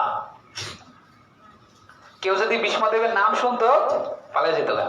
কার সাথে যুদ্ধ করতো? ভীষ্মদেবের সাথে। তখন পালাইতো। বুঝতে পারছেন তো? পালাই যেত। তখন বলছে, তখন কৃষ্ণ বলতেছে আমি তোমাকে কথা দিচ্ছি যে তোমার থেকে 5টা ছেলে নিয়ে যাচ্ছি, যুদ্ধের পরে আমি 5টা ছেলেই ফেরত দিব। বুঝতে পারছেন তো? কৃষ্ণ কথা দিছে আমি তোমার থেকে 5 জন ছেলে নিয়ে যাচ্ছি, যুদ্ধের পরে আমি তোমাকে আবার 5 জন ছেলে ফিরিয়ে দিয়ে যাব। তখন কুন্তী দেবী বলছে যে ঠিক আছে, তাইলে তোমাকে আমি কি দিতে পারি? সুযোগ দিতে পারি। তাহলে যাও, আমার ছেলে নিয়ে যাও, এখন তোমার। এই আমার ছেলে না, এখন তোমার। বুঝতে পারছেন তো? তো এইভাবে দিয়ে দিয়েছে। তখন কি করলো? যুদ্ধের ঘোষণা হলো। এখন কৃষ্ণ আবার একটু ছোটখাটো একটা লীলা করছে। এখন আমি যদি প্রথমেই অর্জুনের পক্ষে ঘোষণা, কিন্তু এনে দিয়ে দিচ্ছেন, উনি ব্যবস্থা করছে যুদ্ধের ব্যবস্থা করে 2 পক্ষ করে দিয়েছেন, পাণ্ডব এবং কৌরব 2 পক্ষ করে দিয়েছেন। এখন কি করবে? কৃষ্ণ কার দিলে যুদ্ধ করবে? মানে এটার একটা পরিকল্পনা করতে হবে কিনা। আমি যদি নর্মালি যদি পাণ্ডবদের পক্ষে চলে যায়, তাহলে সবাই কি করবে? আমাকে বলবে যে হ্যাঁ সে পক্ষপাতিত্ব করছে, তাকেও তো সুযোগ দিতে পারতো। তখন কৃষ্ণ একটা ছোটভাবে একটা লীলা সাজিয়েছেন। তারপরে কি করছে? কৃষ্ণ অর্জুন এবং দুর্যোধনকে বলছে যে আমি কালকে সকালবেলা ঘুম থেকে উঠে যাকে আগে প্রথম দেখবো, হ্যাঁ, আমি তার পক্ষে হয়ে যুদ্ধ করবো। বুঝতে পারছেন তো? এখন সুভদ্রা মহারানী অর্জুনকে বলছে হ্যাঁ একদম 3টা বাজে দেখে তুলে দিছে। কয়টা দিকে? 3টা বাজে। তাড়াতাড়ি ওঠো। কেন? বোঝাই কৃষ্ণ না বলছেন উনি ঘুম থেকে, কারণ উনি সকাল সকাল উঠতে চায়, তাড়াতাড়ি যাও। তো অর্জুন অর্জুন যাইতে গিয়ে দেখে যে অলরেডি দুর্যোধন বসে রয়েছে। দুর্যোধন সারা রাত ঘুমায় নাই। দুর্যোধন ভাবছে আজকে এক রাত না ঘুমাইলে কি আমি কালকে কৃষ্ণ আমার দল হয়ে যাবো গা, তখন আমি পরের দিন কি করবো? ঘুমাইলে সমস্যা নাই। সারাদিন কি করছে? ঘুমাইছে না। কৃষ্ণ বুদ্ধি করে একটা চেয়ারই রাখছে। কৃষ্ণ কি করছে? একটা চেয়ারই রাখছে। একটা চেয়ার কোথায় রাখছে? তাও আবার মাথার পিছনে রাখছে। তো দুর্যোধন ভাবছে যে আমি তো রাজা, মনে হয় আমার জন্যই রাখছে। তো কি করছে? সেই চেয়ারের মধ্যে গিয়ে কে? দুর্যোধন বসে আছে। আর অর্জুন গিয়ে দেখলো যে অলরেডি সে বসে আছে। বলছে আর কোনো চেয়ার টিয়ার নাই, কি করবো বেটা? তো বেটা কি করছে? ওই কৃষ্ণের পায়ের নিচে, হ্যাঁ, পায়ের নিচেই বসে আছে। এটাই হচ্ছে দৈন্যতা। এটা কি এই যে বৈষ্ণবদের 26টি কোয়ালিটি আমরা এইভাবেই আসবে, বুঝতে পারছেন? এটাই হচ্ছে দৈন্যতা। এই হচ্ছে প্রথম শরণাগতির প্রথম লক্ষণ। যার মধ্যে দৈন্য ভাব নেই সে কিভাবে ভগবানের ভক্ত হতে পারে? হ্যাঁ, সে নিচে বসেছে। আর যখন ঘুম ভেঙে যায় আমরা কোন দিকে তাকাই? মাথার দিকে, পায়ের দিকে। যখন ঘুম ভেঙে গেল তখন সর্বাগ্রে তিনি অর্জুনকে দর্শন করলেন। আর অর্জুনকে দর্শন করে কৃষ্ণ বললেন, এই অর্জুন, তুমি আমার প্রিয় সখা, বলো তুমি কি চাও? তুমি চাওয়ার আগে আমার দুটি কন্ডিশন। কি দুটি কন্ডিশন? আমি এবং আমার সৈন্যরা একসাথে যুদ্ধ করব না। আমি এবং আমার সৈন্যরা কি করবো না? একসাথে যুদ্ধ করব না। বুঝতে পারছেন তো? আমার সৈন্যরা এক দলে যুদ্ধ করবে আর আমি এক দলে যুদ্ধ করব, কিন্তু আমি নিরস্ত্র, আমি যুদ্ধ করব না। আমি নিরস্ত্র, আমি অস্ত্র ধরবো না। এখন তোমার চয়েস, তুমি কি নিরস্ত্র ব্যক্তিটাকে চাও নাকি আমার 2 অক্ষহীনী সৈন্য চাও? নারায়ণী সেনা। নারায়ণী সেনা বুঝেন তো? মানে খুবই দক্ষ, সমস্ত অস্ত্র চালাইতে পারে তারা। হ্যাঁ, নারায়ণী সৈন্য। তিনি এই ভগবান কৃষ্ণ স্বয়ং তাদেরকে প্রশিক্ষণ দিয়েছে। তখন কি করলো? তখন দুর্যোধন ভাবতেছে, কিরে অর্জুন যদি নারায়ণী সৈন্যদের ছায়া নাই তাহলে তো আমি শেষ। এই নিরস্ত্র ব্যক্তিটা নিয়ে কি করবো? অস্ত্র ধারণ করতো না, এর নিয়ে আমাদের কি দরকার? হ্যাঁ, আরো বেশি একজনের খাওয়ান নষ্ট করবো, একজনের খাওয়ান নষ্ট করবো, কোনো কাজে করতো না, একজনের খাওয়ান নষ্ট করবো, তাইলে বাদ। আচ্ছা, আমি ওই দুর্যোধন ভয় পাইতেছে যাতে সে কিনা সৈন্যদের চেয়ে নেয়। তখন অর্জুন বলতেছে, হে কৃষ্ণ, আমি তো তোমার সখা, কিন্তু আমি চাই যে দুর্যোধনকে তুমি প্রথম সুযোগ দাও। দুর্যোধনকে কি দাও? সুযোগ দাও। দুর্যোধন দেখি কাকে নেয়। তা দুর্যোধনের কাছে সব প্রথম সুযোগ গেছে। দুর্যোধন বলতেছে, অর্জুন তুমি মূর্খ, তুমি যে তোমার বয়স কম তুমি কি দিলে পরিচয় দিয়েছো, তুমি আসলেই মূর্খ। তুমি, তোমার এত সুন্দর সুযোগ ছিল, 2 অক্ষয়নী সৈন্য ছিল, তুমি কি করতেছো না? তাদেরকে নাও নাই। তখন অর্জুন কি বলতেছে? কে? অর্জুন বলতেছে, ঠিক আছে, তুমি তোমার যেটা মন সেটা নাও। তখন দুর্যোধন বলছে, এটা তো ক্লিয়ার। হ্যাঁ, আমি কি নিব? আমি 2 অক্ষয়নী সৈন্য নিব, 2 অক্ষয়নী সৈন্য নিব। তখন কৃষ্ণ বলতেছে, ঠিক আছে, তাহলে আমি অর্জুনের দলে। অর্জুন, তুমি কি আমাকে নিতে চাও? বলছে, নিতে চাই মানে আমি এক পায়ে খাড়া। আমি এক পায়ে কি খাড়া। বলছে, তোমার আর কিছু দরকার নাই, তোমার যুদ্ধ করতে হবে না। তুমি কি করবে? তুমি খালি আমাকে ডিরেকশন দিবে কি করতে হবে, তুমি বলবে যে কি করতে হবে, বাকি সব তো আমি দেখে নিব। তুমি আমার বলবে যে আগে কাকে উড়াইতে হবে, কাকে গুলি করতে হবে আগে সেটা আমাকে বলবে, বাকিটা আমি কি করবো দেখে নেব। এই হচ্ছে ভগবান। তারপরে কি করলো? কারণ আমরা দেখতে পাই যে ভগবানের নিয়ন্ত্রণাধীন সব। ভগবান যদিও যুদ্ধ করবেন না, কিন্তু ভগবান কি করছেন? প্রত্যেক সৈন্য হৃদয়ে আছে কিনা? আরে হৃদয় থেকে সবের মেরে ফেলবে। হ্যাঁ, বলে নাই? কৃষ্ণ বলে নাই আমি সবগুলো মেরে রাখছি? অর্জুনকে বলছে, আমি সবগুলো মেরে রাখছি। আমি এখন সবগুলোরে মারার ক্রেডিট দিতে চাই কাউকে। আমি সবাইকে মারার কি দিতে চাই? এখন আমি চাই যে তুমি হচ্ছে আমার প্রিয় সখা এবং বন্ধু, হ্যাঁ, আমার ভক্ত। আমি চাই এই ক্রেডিটটা তুমিই নাও। নিমিত্ত মাধ্যম বাবা শব্দ সাচি। হ্যাঁ, তোমাকে আমি নিমিত্ত করতে চাই। কাকে নিমিত্ত করতে চাই? নিমিত্ত করতে চাই। তাহলে এটা কে নাও? তুমি নাও। এভাবে হ্যাঁ, অর্জুনের মাধ্যমে সবাইকে মেরে দিলেন। সর্বশেষে কি করলেন? কর্ণ ছিলেন তো? কর্ণের রথের চাকা আটকে গেছে কোথায়? হ্যাঁ, একটা গাঁথার মধ্যে আটকে গেছে রথের চাকা। এখন কর্ণের অভিশাপ ছিল, তার গুরুদেব অভিশাপ দিয়েছে। কি অভিশাপ দিয়েছে? যে যখন তোমার রথের চাকা আটকে যাবে তোমার সমস্ত বিদ্যা নাশ হয়ে যাবে।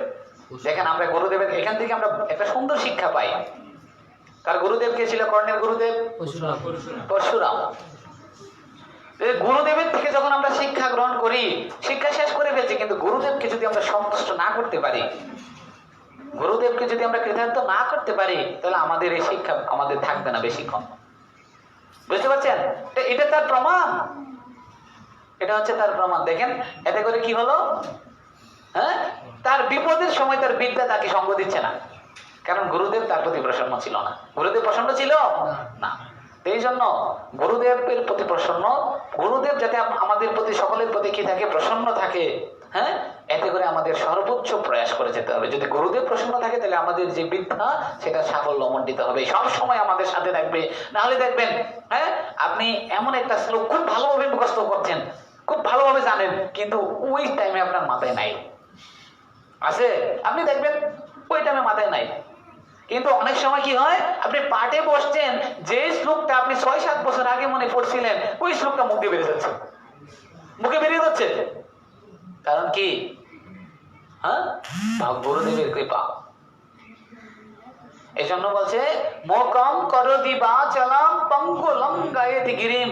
আরে হ্যাঁ, গুরুদেবের কৃপা যার উপর হয়ে যায়, যে বোবা ব্যক্তি, বোবা বুঝেন তো, বোবা ব্যক্তি বাসাল হয়ে যায়, বাসাল, বোবা ব্যক্তি পর্যন্ত বাচাল হয়ে যায়। আর যে পঙ্গু, সে লঙ্গায়েত গিরিম, সে গিরি গোবর্ধনের মতো বড় বড় পাহাড় পর্যন্ত সে অতিক্রম করতে পারে। সে যে পঙ্গু, সে আটতে পারে না। কার কৃপার ফলে? গুরুদেবের কৃপার ফলে। এই জন্য আমরা কি করতে হবে, গুরুদেবকে সন্তুষ্ট করার প্রয়াস আমাদের কি করতে হবে, করতে হবে। এই জন্য বলছে গুরুদেব যদি আমাদের প্রতি প্রসন্নতা লাভ করে তাহলে আমাদের বিদ্যা সবসময় থাকবে। এই জন্য দেখেন কর্ণ কি করেছে, হ্যাঁ, এমন বিপদের সময় তার বিদ্যাকে অর্জন করতে পারছে না, বিদ্যাকে স্মরণ করতে পারছে না। তখন অর্জুন তীর নিয়ে দাঁড়িয়ে আছে কর্ণকে মারার জন্য, তখন অর্জুন মারতে চাচ্ছে না। তখন কৃষ্ণ বলতেছে তাকে মারো, তখন বলছে না না না, আমি কিভাবে মারবো, তাই সে তো বিপদে আছে। তখন কৃষ্ণ কি করেছে, কৃষ্ণ বলতেছে এই অর্জুন, এই কে জানো, এই যে সেই কর্ণ। কোন কর্ণ? যে অভিমন্যুরে সে নিজের হাতে মারছে। দেখেন রাগাই দিছে, অভিমন্যুরে কি করছে, অভিমন্যুরে সে নিজের হাতে মারছে।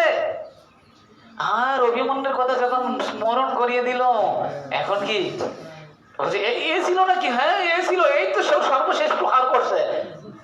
আচ্ছা তাইলে তো আমি ছাড়বো না। দেখেন কৃষ্ণ কি টেকনিক। তখন কি করলো, তাকে মেরে দিল। আর যখন মানে মেরে দিবে, মানে এখনো মেরে নাই, মেরে দিবে দিবে অবস্থায়, তখন এই কুন্তি দেবী দূর দৌড়ে আসছে, আইসে বলতেছে অর্জুন মেরো না, মেরো না। বলছে কেন? বলছে এ তোমার বড় ভাই। এ তোমার কি ভাই? বলছে আমার বড় ভাই। কথা বুঝতেছি না, কথা ভালোভাবে বুঝাইবো। বলছে এতবার বুঝাইতেছে কিন্তু অর্জুন বুঝে না। অর্জুন বলছে মেরো না। বলছে না না, তোমার কথা আমি মানবো না, কারণ এখন আমার গুরুদেব আমাকে আদেশ করছে, গুরুর আদেশ আমাকে আগে পালন করতে হবে। কারণ কৃষ্ণ কি হন, একাধারে কৃষ্ণ ভগবান এবং তিনি হচ্ছেন আমাদের গুরুদেব। উনি আদেশ করেছেন, তিনি কি আমাকে আদেশ করেছে তাকে মারবো আর তাকে আমরা মৃত্যুবরণ করতে হবে। এই তুমি বসো, বুঝতে পারছেন তো? এই জন্য তাকে আমাকে কি করতে হবে, মারতে হবে। তখন বলতেছে এখন আমার ছেলে অর্জুনের কাছে জিজ্ঞাসা করলে হবে না, এর কাছে যদি আমি চাই আমি কিছু অর্জন করতে পারবো না। তখন কি করলো, কুন্তি দেবী কৃষ্ণের কাছে গেছে, গিয়ে বলতেছে তুমি তো সবকিছু জানো, তুমি তো সবকিছু জানো যে কর্ণ আমার বড় ছেলে, আমি চাই না যে আমার কোনো সন্তান কি মৃত্যুবরণ করো। তখন কৃষ্ণ বলতেছে মা তুমি আমার পিসি হও, কিন্তু তোমাকে আমি মায়ের মতো শ্রদ্ধা করি। তোমার কাছে আমি একটা কথা দিয়েছিলাম। কি কথা দিয়েছিলাম? যে আমি তোমার থেকে 5টা ছেলে নিয়ে যাচ্ছি, আবার 5টা ছেলে ফেরত দিব। আমি তো 6টার কথা বলি নাই, 6টার কথা বলছি। এখন তুমি চাও, তোমার চয়েস, তুমি কি অর্জুনকে চাও না কর্ণকে চাও? দুইজনের একজনকে চাইতে হবে। কিন্তু আমি কৃষ্ণ চাচ্ছি অর্জুন বেঁচে থাকুক, আমি কৃষ্ণ চাচ্ছি অর্জুন বেঁচে থাকুক। এখন তোমার চয়েস। দেখেন কৃষ্ণ যাকে মারতে চেয়েছে তাকে কেউ বাঁচাতে পারছে? এই জন্য বলছে রাখে হরি আর মারে হরি। বুঝতে পারছেন?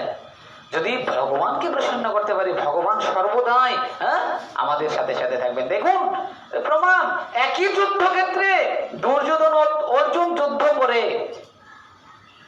একই যুদ্ধক্ষেত্রে দুর্যোধন অর্জুন যুদ্ধ করে অর্জুন বাঁচিয়ে রহে আর দুর্যোধন মরে। একই যুদ্ধক্ষেত্রে কিন্তু যারা যুদ্ধ করছে নাকি, কিন্তু ভগবান চাচ্ছে কে থাকুক, অর্জুন থাকুক।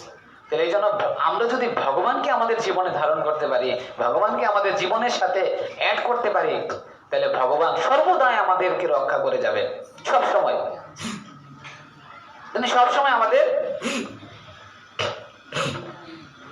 কাছে থাকবেন, তিনি সবসময় কি করবেন, আমাদের পাশে থাকবেন। এই জন্য বলছেন ভগবানকে আমাদের সাথে রাখতে হবে। দেখুন কুরুক্ষেত্রের নবম দিন, কুরুক্ষেত্রের যুদ্ধের কয়দিন, নবম দিন। প্রত্যেককে 9 দিন অতিবাহিত হয়ে গেছে, কিন্তু ভীষ্মদেব এখনো কাউকে মারে নাই। আর নবম দিন রাতে ভীষ্মদেব তার শিবিরে অবস্থান করছেন, আর ঠিক এই মুহূর্তে দুর্যোধন আসছেন। দুর্যোধন এসে ভীষ্মদেবকে বলছেন, পিতামহ আপনি যদি চান, আপনি এমন বড় যোদ্ধা, আপনি যদি চান আপনি তো প্রথম দিনই আমার বিজয় এনে দিতে পারতেন, কারণ আপনার কাছে এই সমস্ত যুদ্ধ হয়েছে কি দুধে ভাতে খেলে না, ওই যে আগে বলছে না দুধের শিশু, দুধের শিশু। আপনার কাছে এই সমস্ত সবাই যে দুধের শিশু, তাহলে আপনি তাদেরকে মারতে পারতেছেন না কেন? নিশ্চয়ই আপনি পক্ষপাতিত্ব করতেছেন, আপনি যুদ্ধ করছেন আমার পক্ষ হয়ে, কিন্তু তাদের পক্ষ অবলম্বন করে আছেন। আপনি কি করছেন, নেমক হারামি করতেছেন। নেমক হারাম বুঝেন তো? নেমক হারাম বলছেন মানে আমার খাচ্ছেন, আমার খাচ্ছেন, আর আমার ওই যে থালায় খাচ্ছেন সেই থালাটা ফটো করতেছেন। বুঝতে পারছেন তো, যে এই জিনিস করতেছেন, আপনার এটা শোভা পায় না। আর এইভাবে যখন ভীষ্মদেবকে অপমান করছে, আর ভীষ্মদেব কি করছে, খুবই রাগান্বিত হয়ে বলছে, যাও আমি প্রতিজ্ঞা নিতেছি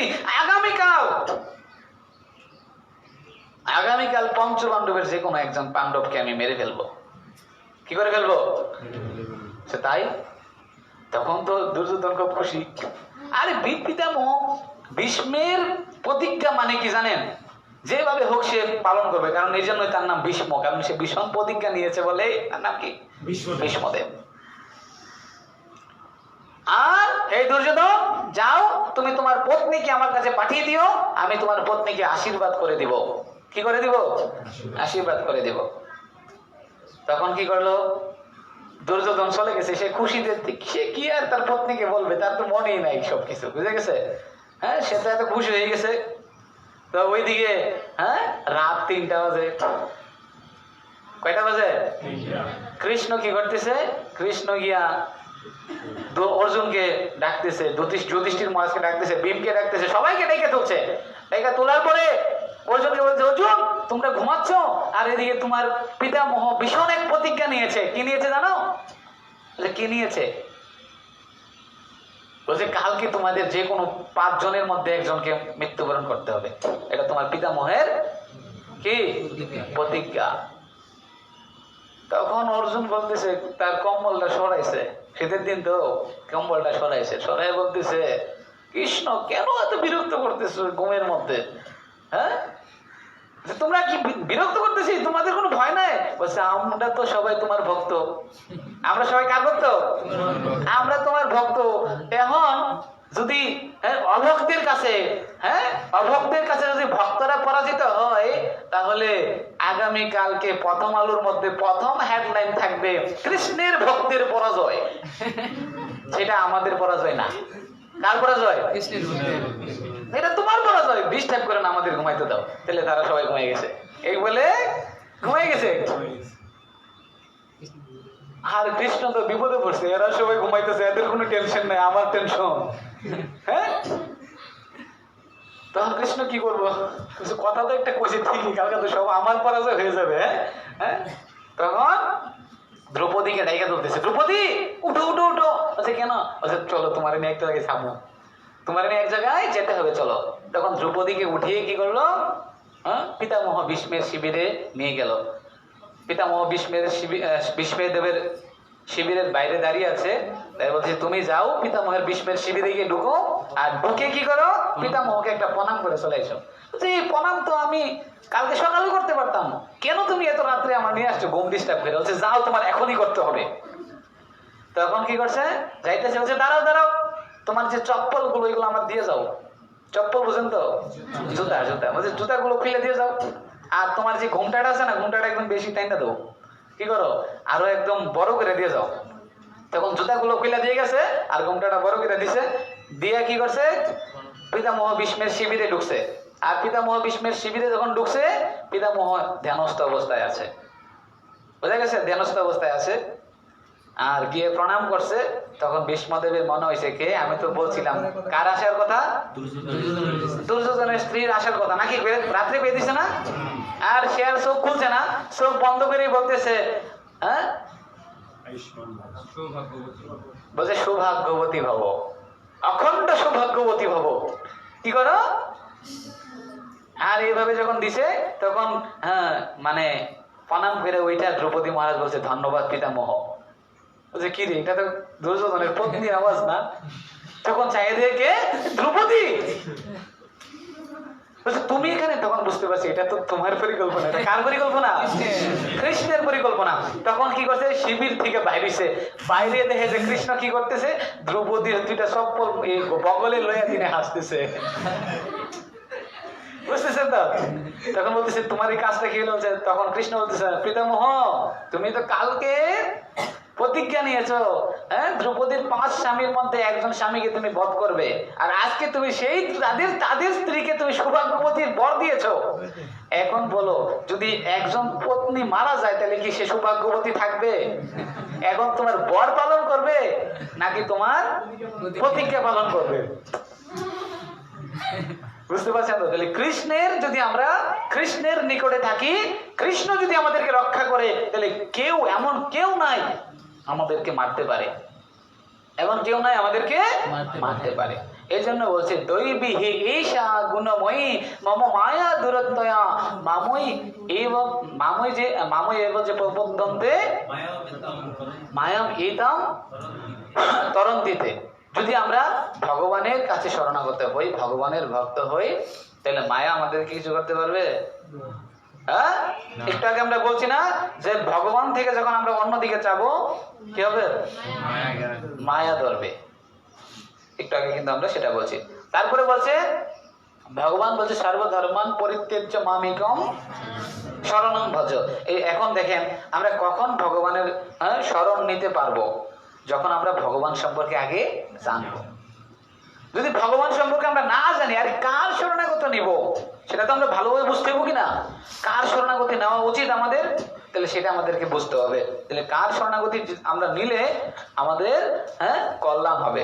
এই জন্য বলছে শ্রুতি স্মৃতি পুরাণাধি পঞ্চরাত্রি বেদিং বিনা ঐকান্তিকে হরের ভক্তি উৎপাতৈব কল্পতে। যারা ভগবানের কথা শোনে না, দেখেন এখানে অনেক ভক্তরা আছে, বা ইস্কনের মধ্যে অনেক ভক্তরা আসে কি করে, মানে চলে আসে, দেখা দেখি চলে আসে, আর এখানে ভালো খাবার আছে, ভালো প্রসাদ আছে, বা কি আছে ভালো কিছু আছে, মানে এরকম ভাবে চলে আসে হুট করে। কিন্তু তাদের মধ্যে যদি ভগবানের চিন্তা, ভগবান সম্পর্কে জ্ঞান না থাকে, তাহলে তারা কি করবো? উৎপাত করবো। কি করব? ভগবানের সাথে প্রেম না করে যে মন্দিরে চলে আসে, যে ভক্ত হয়ে যায়, ভগবানের প্রতি না জেনে, ভগবান সম্পর্কে না জেনে, সে উৎপাতের কারণ। হঠাৎ করে একটা ঝড় আসবে, সে ভোগ করার জন্য আসবে ইস্কনে, এবং সে জ্বরে পড়ে যাবে। কিন্তু যার বৃত্তিটা স্ট্রং থাকবে, যতই জ্বর তুফান আসুক না কেন, সে ভগবানের ভক্ত থেকে বিচ্যুত হবে না। কারণ কি? তার ভিত্তিটা কার কাছে থাকতে হবে? ভিত্তিটা কৃষ্ণের কথা দ্বারা মজবুত থাকতে হবে। এই জন্য ভগবান সম্পর্কে আমাদের কি করতে হবে? কি জানতে চান? কি ভগবান সম্পর্কে জানতে চান? এই জন্য তো আমরা এখানে আছি, যাতে আমরা ভিত্তিটা স্ট্রং করতে চাই। কি করতে চাই? এই জন্য ভগবান বলছে ভিত্তি স্ট্রং করতে চাও, তাহলে তোমার কি করতে হবে? চৈতন্য চরিতামৃতে মহাপ্রভু বলছে যাও, চৈতন্য মহাপ্রভু বলছে, প্রত্যেক ভক্ত বলছে যাও ভাগবত পরকিয়া বৈষ্ণবের স্থানে একান্ত আশ্রয় করো বৈষ্ণব চরণে, চৈতন্য চরণে। একান্ত আশ্রয় করো কার চরণে? তাহলে আমাদের কোথায় যাওয়ার জন্য অনুমোদন দিছে বলেন? বৈষ্ণবের স্থানে গিয়ে এই ভগবানের কথা শ্রবণ করতে হবে। না না প্রভু, শুক্রবারে কত গাছ টাছ থাকে, হ্যাঁ বাড়িতে বেরোলাম মনে আমারে অনেকে কয়, প্রভু আপনি যে এই যে সেমিনারটা অনলাইনে দেখার সুযোগ আছে। আচ্ছা আচ্ছা ঠিক আছে, তোমাদের জন্য অনলাইনের ব্যবস্থা করে দিই মনে, বুঝতে পারছেন তো? সেই জন্য আমাদের কি করছে, ভগবানের কোথায় যেতে হবে? আমরা ভগবানের কথা শ্রবণ করার জন্য বৈষ্ণবের স্থানে যদি আমরা যাই, তাহলে আমরা বৈষ্ণবের কাছে কেন যাব আমরা বলেন? যদি আমরা কোনো বৈষ্ণবের কাছ থেকে কথা শ্রবণ করি, তাহলে আমরা কিভাবে জানতে পারবো? দেখেন, যেমন এইখানে কেউ আছে যে রান্না করতে পারে না, হাত তুলেন একজন। পারেন না? আচ্ছা, সুবল প্রভু রান্না করতে পারে না বলছে। এখন সুবল প্রভুকে কি করা হলো? হ্যাঁ, অনেকগুলো আইটেম দিয়া, কি আপনি পারেন না?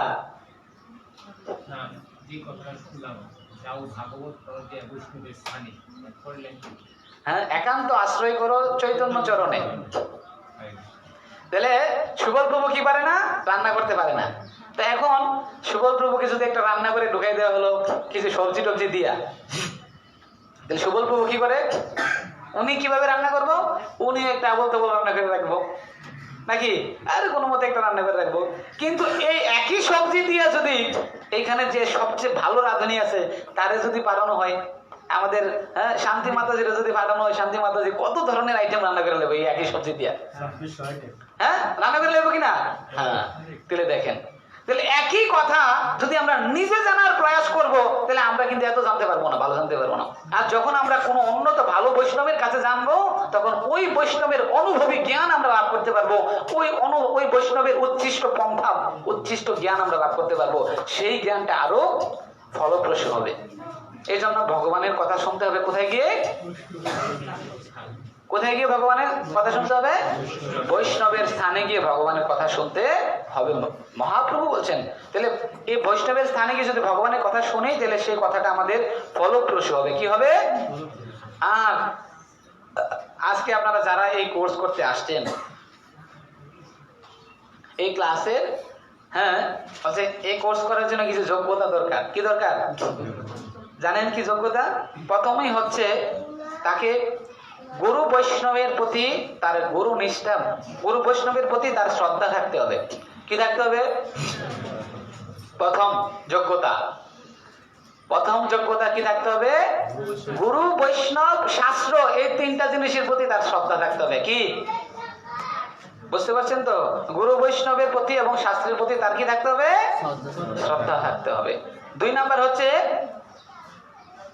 ভক্তদের প্রতি, বৈষ্ণবদের প্রতি সেবা পরায়ণ হতে হবে। কি হতে হবে? সেবা পরায়ণ। সেবা বুঝেন তো? হ্যাঁ, এটা আমি বলি নাই, আমি শাস্ত্রের কথা। হ্যাঁ, বৈষ্ণব সেবা করাইতে হবে, সেবা পরায়ণ। বুঝতে পারছেন তো? হ্যাঁ, তাহলে এখানে বলছে ভক্তদের প্রতি আমাদের সেবা পরায়ণ হতে হবে 2 নাম্বার। 3 নাম্বার হচ্ছে নির্মৎসর হতে হবে।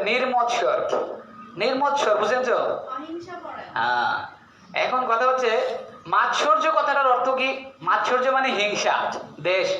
মাৎসর্য কথাটা কি? তাও আবার কি এই মাৎসর্য, এখানে নির্মৎসর, মাৎসর্য কথাটা হ্যাঁ 2টা ভাবে আমরা ভাবতে পারি। হিংসার থেকে একটু উপরে হচ্ছে এই মাৎসর্য, হিংসা থেকে একটু উপরে হচ্ছে মাৎসর্যটা। কিভাবে জানেন? হিংসা হচ্ছে কি, যেমন কেউ কোনো ভালো কাজ করতেছে, কেউ ভালোভাবে অগ্রসর হচ্ছে, তার ভালো কাজে তার ভালো কাজটা দেখতে পারে না, এটাকে কি বলা হয়? হিংসা। তার ভালো কাজ মানে তার ভালো কাজটা দেখে আমি জ্বলতেছি, জ্বলাটা হচ্ছে কি? হিংসা। বুঝতেছেন তো? হিংসা বুঝতেছেন তো? আমি গত ক্লাসে বলছিলাম, মনে আছে বলে অনেকের, এই জন্য বলতেছি, লিখতে হবে তাহলে বুঝতে পারবেন।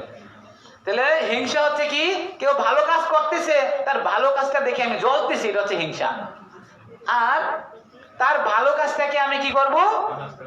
বাধা, তার এই যে এই যে ভালো কাজটাকে দেখে তো জ্বলবো, জলে কি করবো? বাধা সৃষ্টি করবো, সে যাতে ভালো কাজটা না করতে পারে, এই ব্যাপারে বাধা সৃষ্টি করব। হ্যাঁ, এটা হচ্ছে মাৎসর্য। তাহলে হিংসা থেকে একটু উপরে স্টেপটা হচ্ছে মাৎসর্য। বুঝা গেছে? তাহলে প্রথম হচ্ছে সে গুরু বৈষ্ণব এবং শাস্ত্রীর প্রতি তার শ্রদ্ধা রাখতে হবে, কারণ শ্রদ্ধা প্রাণ লভতে জ্ঞানম। যার শ্রদ্ধা নাই সে জ্ঞান লাভ করতে পারে না। শিক্ষা গ্রহণের প্রথম যোগ্যতা হচ্ছে তার কি থাকতে হবে? শ্রদ্ধা থাকতে হবে। কিন্তু শ্রদ্ধা নাই তাহলে সে জ্ঞান লাভ করতে পারবে না। অনেকের এখানে শ্রদ্ধা নাই, আর শ্রদ্ধা না থাকলে কি করতে হবে? আমার কথাগুলো সে ধরবে না। আর যার শ্রদ্ধা থাকবে তার জীবনে, তার হৃদয়ে কথাগুলো ঢুকবে। কারণ এইগুলো কি, যদি আপনি মস্তিষ্ক মাধ্যমে ব্রেনের মাধ্যমে কথাগুলো আটকাতে চান, ঢুকবে না কখনো। এটি দিব্য জ্ঞান। এই দিব্য জ্ঞান কি করতে হবে? সেই ঈশ্বর তত্ত্ব বুঝিবারে পারে, ঈশ্বরের কৃপালে সহিয়াছে যারে। সেই ভগবানের কথা বুঝতে পারে যার উপর ঈশ্বরের কৃপা পড়েছে, ঈশ্বরের কৃপা আছে। কারণ এই দিব্য জ্ঞান হৃদয়ে প্রকাশিত হবে, মস্তিষ্কে নয়। সেই জন্য শ্রদ্ধা থাকলে তার হৃদয়ে এমনিতে প্রকাশিত হবে। শ্রদ্ধা না থাকলে আরে প্রভুর কথা, প্রভু 2 ঘন্টা 1 ঘন্টা একটু জয় পালাক, আমরা শুই না ভাই, এর কাছে করতেছে, এভাবে হবে না। তাহলে কি করতে হবে? 1 নম্বর হচ্ছে গুরু বৈষ্ণব শাস্ত্রের প্রতি তার শ্রদ্ধা থাকতে হবে। 2 নম্বর হচ্ছে ভক্তদের প্রতি তার সেবাপরায়ণ হতে হবে এবং তাকে নির্মৎসর হতে হবে। এবং ভগবান, ভাগবত এবং শাস্ত্র, ভাগবত এবং শাস্ত্র এবং শ্রীমদ্ ভগবত গীতা, এগুলো ভগবান থেকে অভিন্ন বলে মানতে হবে। ভাগবত, ভগবত গীতা, ভগবানের কথা, এগুলো ভগবান থেকে অভিন্ন। আমার মনে আছে কিনা যে 4টা জিনিস ভগবান থেকে অভিন্ন? মনে নাই অনেকের নাকি? 4টা জিনিস ভগবান থেকে অভিন্ন। হ্যাঁ, ঠিক আছে, এই প্রশ্নটা রাখে গেলাম। আগামী ক্লাসে দেখি আপনারা বলবেন এসে আমাকে, কারণ এগুলো বলছি আমাকে। ঠিক আছে? হ্যাঁ, তাহলে ভগবানকে কি করতে হবে? ভাগবত, ভগবত গীতা এবং ভগবানের কথা থেকে অভিন্ন মানতে হবে। এবং 5 নাম্বার, যেটা সবচেয়ে গুরুত্বপূর্ণ, 5 নাম্বার কি? এই সমস্ত ভগবানের কথা, ভাগবত, ভগবত গীতা, সকল বৈষ্ণবের কাছে গিয়ে এইগুলো যদি আমরা বুঝতে চাই, এই ভগবানের কথা, ভগবানের শাস্ত্র সম্পর্কে যদি আমরা জানতে চাই, এই জানার 5 নাম্বার যোগ্যতা হচ্ছে কি করতে হবে? সে বৈষ্ণবের স্থানে গিয়ে বৈষ্ণবের কাছে নিজেকে অজ্ঞ বলতে হবে। কি করতে হবে? যে আমি মূর্খ, আমি অজ্ঞ, এইভাবে প্রস্তুত হয়ে তখন বৈষ্ণবের নিকট যেতে হবে। বুঝতে পারছেন তো? যেমন প্রভুপাদের সময় একটা বাড়িতে প্রভুপাদকে ইনভাইট করেছে। আর ওই বাড়িতে কেন প্রভুপাদকে ইনভাইট করেছে? যাতে প্রভুপাদের মুখ থেকে কিছু কথা শ্রবণ করতে পারি। এই জন্য আপনাদের বাড়িতে যখন কোনো বৈষ্ণবরা যাবে, তাদেরকে কি করবে? জল পান করিয়ে তাদের থেকে কিছু কৃষ্ণ কথা শ্রবণ করবে, তখন সেটা ফলপ্রসূ হবে। যদি আপনারা বলতে থাকেন তাহলে হবে না। বুঝতে পারছেন তো? এটা হচ্ছে আমাদের বৈদিক প্রথা। ঠিক প্রভুপাদেরকে নিয়ে গেছে যাতে ওইখানে বৈষ্ণব সেবা করাবে, আর ওই ভক্তটাই প্রভুপাদের সামনে সে শাস্ত্রের আলোচনা করতেছে। আর এই প্রভুপাদের সামনে শাস্ত্রীয় আলোচনা সে করতেছে। তখন প্রভুপাদ বলছে থামো, বলছে আমাকে 1 গ্লাস জল দাও। তখন প্রভুপাদের সামনে জল নিয়ে গেছে, বলছে জগ দিয়ে জল নিয়ে আসো। তো গ্লাসটাতে জগ দিয়ে ডালতেছে। বলছে প্রভুপাদ পরে যাবে তো। বলছে দাও। তো জল দিচ্ছে, পরে যাচ্ছে। বলছে তোমার অবস্থা ঠিক এরকম হয়েছে, কারণ আমি তোমার তো অলরেডি গ্লাস পুরা হয়ে আছে, এখন আমি যতই দিব সেটা পড়ে যাবে। আমার কথাগুলো কি হয়ে যাবে? তোমার ব্রেনে অন্য সকল কথা দ্বারা পূর্ণ হয়ে আছে, এখন আমি যা বলবো সেগুলো কি হয়ে যাবে? পরে যাবে। এই জন্য বৈষ্ণবের কাছে মূর্খ, অজ্ঞ হয়ে যেতে হবে। এই জন্য চৈতন্য চরিতামৃতে কি বলছে? মনোযোগ সহকারে শুনুন। ভাগবত বুঝি হেন যার আছে জ্ঞান, সে না জানে ভাগবতের প্রমাণ।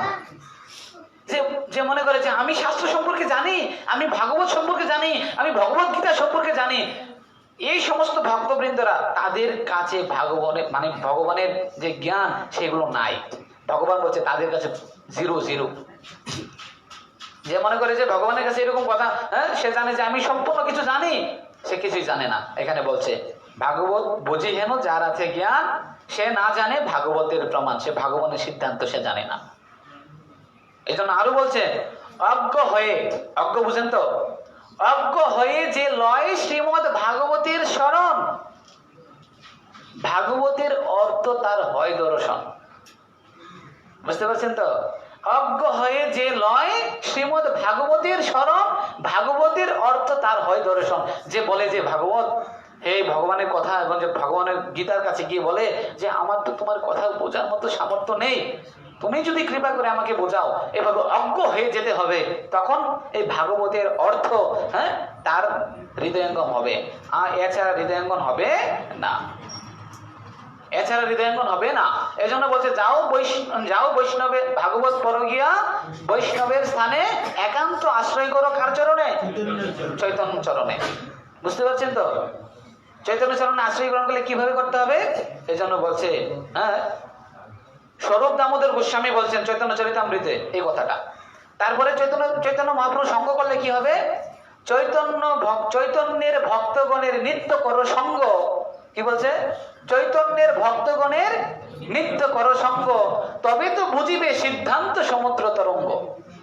যদি আমরা এই চৈতন্য, আমরা কারা? আমরা ওই যে চৈতন্য মহাপ্রভুর ভক্ত। যদি আমরা এই চৈতন্য মহাপ্রভুর ভক্তগণের সঙ্গ করি, তাহলে আমরা কি বুঝতে পারবো? এই শাস্ত্র রূপ সমুদ্র, এই শাস্ত্রের রূপ সিদ্ধান্ত সমুদ্রের, এই যে শাস্ত্রের যে সিদ্ধান্তগুলো, সেগুলো আমরা বুঝতে পারবো। এজন্য কি বলছে? চৈতন্যের ভক্তগণের নিত্য করো সঙ্গ, তবে তো বুঝিবে সিদ্ধান্ত সমুদ্র তরঙ্গ। এজন্য আমাদের তাদের সঙ্গ করতে হবে। বুঝতে পারছেন তো? দেখেন, শিব বুঝেন তো? শিব পার্বতী দেবীকে বলছেন, শিব পার্বতী দেবীকে বলছেন, কি বলছেন? যে ব্যক্তি ভাগবত ছাড়া গ্রন্থ ভাগবত বোঝা যায় না। ব্যক্তি ভাগবত ছাড়া গ্রন্থ ভাগবত স্পর্শ করা যাবে না। ব্যক্তি ভাগবত ছাড়া গ্রন্থ ভাগবত একদম বোঝা যাবে না, সময় নষ্ট। শিব বলতেছেন পার্বতী দেবীকে, শিব উবাচ অহম বেদমি সুত ব্যক্তি বেশবৃত্তি নবেত্তি বা। দেখেন কথা একটু বুঝেন কথাগুলো, যে শিব বলতেছে এই ভাগবত কারা কারা বুঝে জানো? এই ভাগবত বুঝে হচ্ছে অহম বৃত্তি, আমি বুঝি, আমি জানি ভাগবত সম্পর্কে। আচ্ছা আর কে জানে? সুখবৃত্তি, সুখদেব গোস্বামী ভাগবত সম্পর্কে জানে। আচ্ছা আর কে জানে? বলছে বেশবৃত্তি নবেত্তি বা, ব্যাসদেব জানতে পারে আর নাও জানতে পারে। যে বেটা লেখছে, আরে শিব কইতেছে, যে বেটা লেখছে বেটা কইতেছে যে উনি জানতে পারে আবার নাও জানতে পারে। কেন জানতে পারে? এই কথা বলছে যে উনি স্বয়ং তো লেখলো, তাহলে উনার এই কথা বললো কেন যে উনি জানতেও পারে আবার নাও জানতে পারে? কেন বললো? কেন জানেন? ব্যাসদেব হচ্ছে ভগবানের একটা অবতার। কি অবতার? সত্তাবেশ অবতার। বলছে যদি সে ভগবান মনে করে নিজেকে, তাহলে সে জানে না কিছুই। শিব বলতেছে যদি সে নিজেকে ভগবান মনে করে, তাহলে সে কিছু জানে না। ভগবান সম্পর্কে ভগবানের কোনো আইডিয়া নাই, কিন্তু ভগবান সম্পর্কে যে সবচেয়ে বেশি জানে সে কে জানে? আপনি বলরামকে জিজ্ঞাসা করেন গিয়া, ভগবান সম্পর্কে একদম সহস্র মুখে, অনন্ত কোটি মুখে তিনি বলে দিবেন। বুঝা গেছে? ভগবান সম্পর্কে কার কাছে ছিল? প্রভুপাদের কাছে জিজ্ঞান, যা বলছে আমরা একজনে শেষ করতে পারতাম না। তাহলে ভগবান সম্পর্কে ভগবানের কোনো জ্ঞান নাই। বলছে যদি ব্যাসদেব যদি নিজেকে ভগবান মনে করে, তাহলে সে কিছু জানে না। আর ব্যাসদেব যদি কি করেন? নিজেকে ভক্ত মনে করেন, তাহলে ব্যাসদেব সব জানেন। বুঝতে পারছেন? এই জন্য শিব বলতেছেন অহম বেদমি সুখ ব্যক্তি বেশ ব্যক্তি নবেত্তি বা ভক্তা ভাগবতম গ্রাহ্যম ন বুদ্ধ্যা ন চাটিকায়া। বলছে ভক্ত ভাগবত ব্যতীত আমরা ভগবানের কথা শুনতে পারবো। তাহলে ভক্ত ভাগবত কারা? ভক্ত ভাগবত কারা? কারা এই ভাগবতকে তার হৃদয়ে, যারা এই ভাগবতকে তাদের হৃদয়ে ঢুকিয়ে ফেলছে, তারা এই ভাগবতের সিদ্ধান্ত অনুসারে তারা জীবন যাপন করছে, তারাই হচ্ছে ভক্ত ভাগবত। কারা ভক্ত ভাগবত? বলছে প্রহ্লাদ নারদ পরাশর পুণ্ডরিক বেশ অম্বরীশ শুক সৌনক ভীষ্ম তালভ্যাম রুক্মাঙ্গদ অর্জুন বৈশিষ্ট্য বিভীষণ আদি।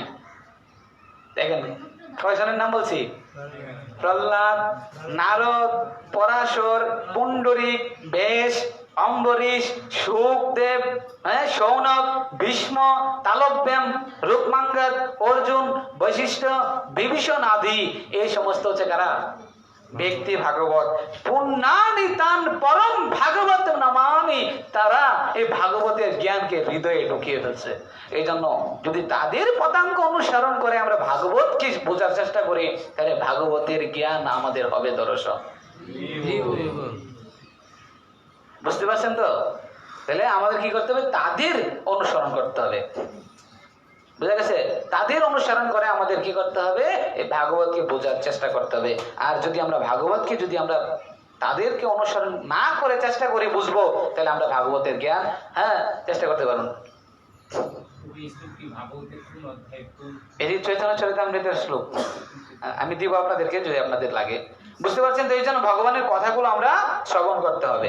এই জন্য চৈতন্য চরিতামৃত মহাপ্রভু বলছেন সনাতন গোস্বামীকে, কাকে বলছেন? কুবুদ্ধি ছাড়িয়া করো শ্রবণ কীর্তন। কোন বুদ্ধি? দেখেন মহাপ্রভু কত সুন্দর ভাবে জ্ঞান দিচ্ছেন। আমাদের আছে কিনা? আমাদের আছে কিনা? আছে।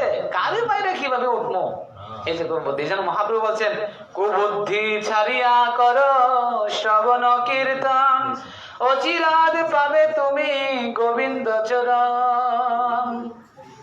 কুবুদ্ধি ছাড়িয়া যদি ভগবানের কথা এইখানে আসো, যতই চিন্তা ভাবনা যত কাজ থাকুক না কেন, যদি আপনি চান যে আমি 10 মিনিট আগে এই রাধামাধব মন্দিরে শুক্রবারে আসবো 2 ঘন্টার জন্য, যদি আপনারা এখানে চিন্তা করেন যে আমি সমস্ত কিছু ছেড়ে ইচ্ছা থাকিলে উপায়, যদি আমরা চাই যে আমরা 10টা বাজে 10 মিনিট আগে এখানে আসবো, কারোর সাধ্য নয় আপনাদেরকে আটকে রাখার জন্য, জানেন?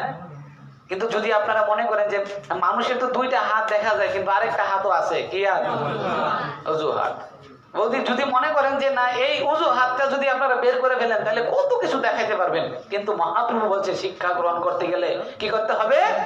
কুবুদ্ধি ছাড়িয়া করো শ্রবণ কীর্তন। এই অজুহাত সমস্ত কিছু বাদ দিয়ে কি করো? ভগবানের কথা আমি আজকে যাব শ্রবণ করার জন্য। আজকে আমি আপনাদের শ্রবণের গুরুত্ব সম্পর্কে বলছি। আমি আজকেও কিন্তু ক্লাসে ঢুকি না, একটাও বলি নাই, কিন্তু আমি শুধু শ্রবণের গুরুত্ব সম্পর্কে এই আলোচনা করতেছি। শ্রবণ কেন করতে হবে? কিন্তু শ্রবণ যদি আমরা না করি তাহলে কি হবে? এই জন্য বলছে কুবুদ্ধি ছাড়িয়া করো শ্রবণ কীর্তন, অচিরাদ পাবে তুমি গোবিন্দ চরণ। তারপরে শুনিলেই দূর হবে অজ্ঞান আদি দোষ। কি অজ্ঞান বুঝেন তো? আমরা বলি না ওম অজ্ঞান তিমিরান্ধস্য। আমরা তো অজ্ঞান সমুদ্রের মধ্যে অবস্থান করছি, আর এই অজ্ঞান সমুদ্রের মধ্যে আলোক প্রদান করবে কে? এই শাস্ত্র। শুনিলেই দূর হবে অজ্ঞান আদি দোষ, কৃষ্ণ প্রেম গাঢ় হবে পাইবে সন্তোষ।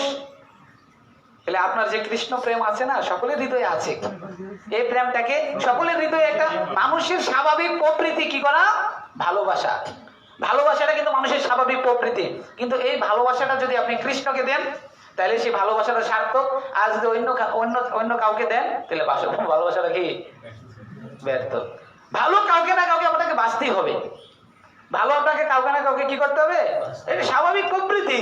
কিন্তু সেই ভালোবাসাটা যদি আপনি কৃষ্ণকে ভালোবাসেন, দেখেন না কি হয়। গুরু মহারাজ বলেন এই একটা জন্ম কৃষ্ণকে ভালোবাসে, দেখো না কি হয়।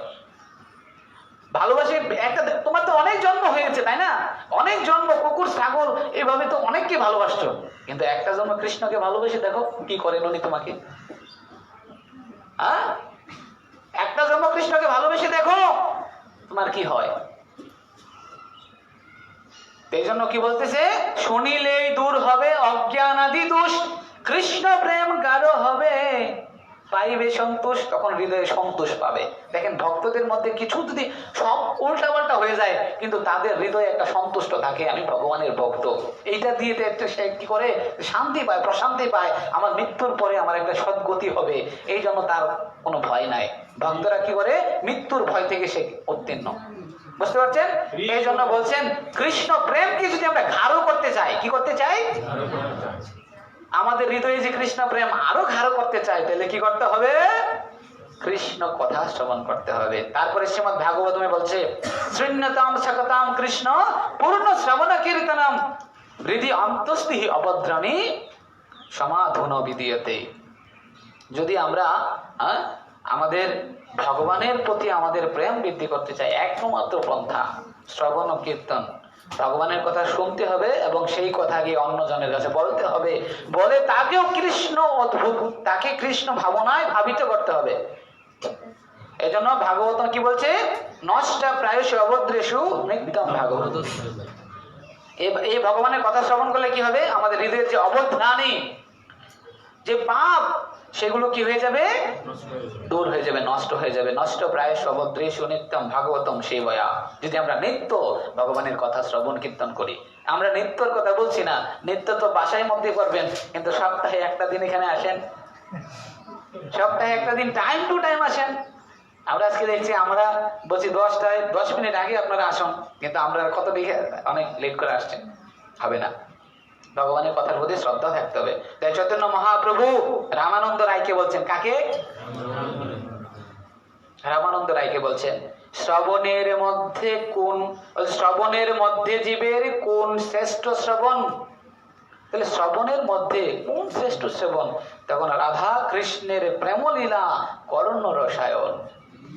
রাধা কৃষ্ণের কথা এত আনন্দদায়ক, এত আনন্দদায়ক, আমাদের কি করে? কর্ণ রসায়ন, আমাদের কর্ণকে এত তৃপ্তি দেয়, বলে বোঝানো যাবে না। বুঝতে পারছেন? তাহলে এই জন্য বলছে শ্রবণের মধ্যে জীবের কোন শ্রেষ্ঠ শ্রবণ? রাধা কৃষ্ণের প্রেমলীলা কর্ণ রসায়ন। এই জন্য ভগবানের কথা আমাদের শ্রবণ করতে হবে। ভক্তিবিনোদ ঠাকুর কি বলছে? কর্ণ রন্ধ্র পথ দিয়া রিধি মাঝে প্রবেশিয়া। এই যে ভগবানের কথা যখন আমাদের কর্ণরন্ধ্র দিয়ে যখন প্রবেশ করবে, তখন কি করবে? কোথায় প্রবেশ করাইতে হবে? এদিকে এদিকে ঢুকাই এদিকে বের করতে হবে নাকি? না। আপনারা বলি নাই যে আদিত্য বিক্রমের রাজ্যে কয়টা? 3টা বিগ্রহ নিয়ে গেছে, 3টা মূর্তি। কয়টা মূর্তি? হ্যাঁ, ভুলবেন না কিন্তু, একদম মনে রাখবেন কিন্তু। 3টা বিগ্রহ, 3টা মূর্তি, একই রকমের মূর্তি। বুঝে গেছে তো? 3টা মূর্তি নিয়ে গেছে তো আদিত্য বিক্রমের রাজ্যে। তো গিয়ে বলতেছে এই 3টা মূর্তি তো একই রকম দেখতে, কিন্তু আমি 3টা মূর্তির দাম নির্ধারণ করতে পারছি না, কোনটা কত দিয়ে বিক্রি করবো সেটা বুঝতে পারতেছি না, আপনি আমাকে বলেন। তখন কি করতেছে? ওই রাজ্যে খুব বুদ্ধিমান ছিল বীরবল। তো সে কি বলতেছে, হ্যাঁ, তার যে মন্ত্রী বলছে আমার এই মন্ত্রী খুব ভালো, হ্যাঁ, ইয়ে করতে পারবে, সে খুব ভালো ভক্ত, সে এই 3টা মূর্তির দাম নির্ধারণ করতে পারে। তখন ওই মন্ত্রী আসছে, আইসা কি করছে? একটা গুণা নিছে, গুণা বুঝেন তো? তার নিয়া কি করছে? এই কানেতে ঢুকাইছে, আর প্রথম মূর্তির এই কানে ঢুকাইছে, এই কানেতে বেরিয়ে গেছে গা। বলছে এটা একদম কম দাম, এটার দাম কি? একদম কম দাম। আর আরেকটা দ্বিতীয় মূর্তির কি করছে? এই কানেতে ঢুকাইছে, মুখিতে বেরিয়েছে। কোন দিয়ে বেরিয়েছে? মুখিতে বেরিয়েছে। বলছে এইটার মোটামুটি দাম, এটা কি দাম? মানে মিডিয়াম পজিশন। আর আরেকটা মূর্তির কি করছে? এখানেতে ঢুকাইছে, তার হৃদয়ে ঢুকছে, এই তারটা গিয়ে কোথায় ঢুকছে? বলছে এই যে মূর্তিটার দাম হচ্ছে সবচেয়ে বেশি, এই মূর্তিটার দাম কি? তাই এই জগতের কিছু লোক আছে, এদিকে শুনবে, এদিকে বাইর করে দিতেছে, এখানেই আছে এখন, এদিকে ঢুকতেছে, এদিকে বাইর করে দিতেছে। মানে আরে শুনলে কি বই ফাও জ্ঞান নাকি? হ্যাঁ। আর কিছু লোক আছে কি জানেন? এদিকে ঢুকায়া এদিকে বার করে, হাসকা এই কথাগুলা কইছে, হ্যাঁ, বুঝে গেছে তো? মানে এদিকে ঢুকে এদিকে বার করলে হবে না, এদিকে ঢুকাই আগে ভিতরে ঢুকাই দিব, ভিতরে ঢুকাইয়া নিজের জীবনে প্রয়োগ করতে হবে, তারপরে সেগুলো বুঝে গেছে তো? সেই হচ্ছে ভগবানের জ্ঞান। এইভাবে আমরা ভগবানের জ্ঞান আমরা লাভ করতে পারবো। এই জন্য ভক্তিবিনোদ ঠাকুর কি বলছে? কর্ণ রন্ধ্র পথ দিয়া রিধি মাঝে প্রবেশিয়া বরিশয় সুধা অনুপম। যখন আমরা হৃদয়ে প্রবেশ করাবো, তখন আমরা আনন্দে তৃপ্ততা লাভ করতে পারবো। এছাড়া আমরা আনন্দে তৃপ্ততা লাভ করতে পারবো না। পারবো না, এছাড়া আমরা আনন্দ পাবো না। যদি আমরা আনন্দ পাইতে চাই, তাহলে ভগবানের কথা শ্রবণ করতে হবে। কার কথা শ্রবণ করতে হবে? ভগবানের কথা। শুনতে চান আপনারা? ভগবানের কথা শুনতে চান না? তাহলে ভগবানের কথা আপনারা শুনতে হবে। তো এই জন্য ভগবানের কথা শুনতে গেলে আমাদের কি করতে হবে? আমরা আজকে যে এখানে কি সম্পর্কে জানতে আসছি?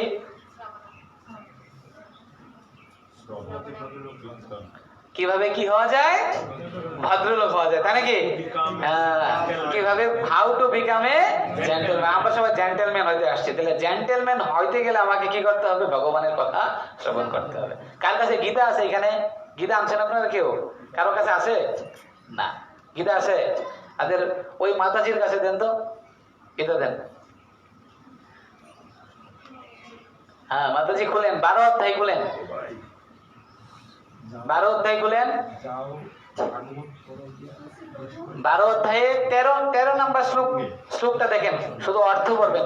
দাঁড়ান, দাঁড়ায় পড়েন। হরে কৃষ্ণ, আমরা শুনি মাতাজির কাছ থেকে।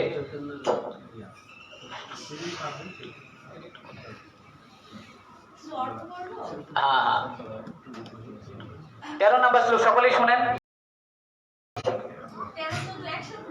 হ্যাঁ 13-14 একসাথে পড়েন অর্থগুলো। আচ্ছা, সকলেই শুনেন। অদেষ্টা দেশ বর্জিত সর্বভূতানাং সমস্ত জীবের প্রতি মৈত্র বন্ধুভাবাপন্ন করুণ কৃপালু এবং অবশ্যই চ ও নির্মম মমতা শূন্য নির্হংকার মিথ্যা অহংকার রহিত সমভাবাপন্ন দুঃখ দুঃখে সুখ সুখে ক্ষমি ক্ষমাশীল সন্তুষ্ট পরিতুষ্ট সততম সর্বদা যোগী অনুবাদটা বললেই হবে। যুক্ত। অনুবাদটা করলে হবে। অনুবাদ করব। হ্যাঁ অনুবাদ। অনুবাদ, যিনি সমস্ত জীবের প্রতি দেশশূন্য বন্ধুভাবাপন্ন কৃপালু মমত্ব বুদ্ধিশূন্য নির্হংকার সুখে ও দুঃখে সমভাবাপন্ন ক্ষমাশীল সর্বদা সন্তুষ্ট সর্বদা ভক্তিযুগে যুক্ত সংযত স্বভাব দৃঢ় সংকল্পযুক্ত এবং যার মন ও বুদ্ধি সর্বদা আমাকে অর্পিত, তিনি আমার প্রিয় ভক্ত। তারপরে তারপর কি অনুবাদ। অনুবাদ অনুবাদ 15। একসাথে বলবো। হ্যাঁ 15। আচ্ছা, যার থেকে কেউ উদ্বেগ প্রাপ্ত হয় না, যিনি কারো দ্বারা উদ্বেগ প্রাপ্ত হন না এবং যিনি হর্ষ ক্রোধ ভয় ও উদ্বেগ থেকে মুক্ত, তিনি আমার অত্যন্ত প্রিয়। হ্যাঁ তারপরে যিনি নিরপেক্ষ সূচি দক্ষ উদাসীন উদ্বেগ শূন্য এবং সমস্ত কর্মের ফল ত্যাগী, তিনি আমার প্রিয় ভক্ত। তারপর পড়ব, হ্যাঁ যিনি প্রিয় বস্তুর প্রাপ্তিতে হৃষ্ট হন না এবং অপ্রিয় বস্তুর প্রাপ্তিতে দ্বেষ করেন না, যিনি প্রিয় বস্তুর বিয়োগে শোক করেন না, অপ্রাপ্ত ইষ্ট বস্তুর আকাঙ্ক্ষা করেন না এবং শুভ ও অশুভ সমস্ত বিষয় পরিত্যাগ করেন এবং যিনি ভক্তিযুক্ত, তিনি আমার প্রিয় ভক্ত। যিনি শত্রু ও মিত্রের প্রতি সমবুদ্ধি সম্পন্ন, যিনি সম্মানে ও অপমানে শীতে ও গরমে সুখে ও দুঃখে এবং নিন্দা ও স্তুতিতে সমভাবাপন্ন, যিনি কুসঙ্গ বর্জিত সংযত বাক্য যৎ কিঞ্চিৎ লাভে সন্তুষ্ট গৃহাশক্তি শূন্য এবং যিনি স্থির বুদ্ধি ও আমার প্রেমময় সেবায় যুক্ত, সেই রকম ব্যক্তি আমার অত্যন্ত প্রিয়। যারা আমার দ্বারা কথিত এই ভক্তিযোগ রূপ ধর্মামৃতের উপাসনা করেন, সেই সকল শ্রদ্ধাবান মতপরায়ণ ভক্তগণ আমার অত্যন্ত প্রিয়। হরে কৃষ্ণ। কি বুঝতে পারছেন? ভগবান বলছে প্রিয় না, শুধু বুঝলেন অত্যন্ত প্রিয়। এই সমস্ত হচ্ছে কি জানেন, এটি হচ্ছে বৈষ্ণবের গুণাবলী। আর এইগুলো সম্পর্কে আমরা জানবো, এইগুলো কিভাবে আমাদের জীবনে অর্জন করতে পারে। তাই আমি সবাইকে অনুরোধ করবো, শ্রীমদ্ ভগবদ গীতার 13 থেকে 20 এই শ্লোকগুলো ভাষার মধ্যে খুব ভালোভাবে পড়বেন। তাহলে আমরা এগুলোর প্রতি জানার প্রতি আপনারা আগ্রহ। ভগবান বলছেন আমি তাদের প্রতি কি করবো, অত্যন্ত প্রিয়। হ্যাঁ বুঝতে পারছেন? আপনার ভগবানের প্রিয় হতে চাই। তাহলে আমার সাথে সাথে আজকে আমরা এই বৈষ্ণবদের 26টি গুণ আমরা প্রতিদিনই বলবো। দেখবেন বলতে বলতে আমাদের মুখস্থ হয়ে যাবে। আমরা একবার বলবো, আমার সাথে সাথে বলুন। কৃপালু অকৃতদ্রোহ, কৃপালু অকৃতদ্রোহ, সত্যসার সম, সত্যসার সম, কৃপালু অকৃতদ্রোহ,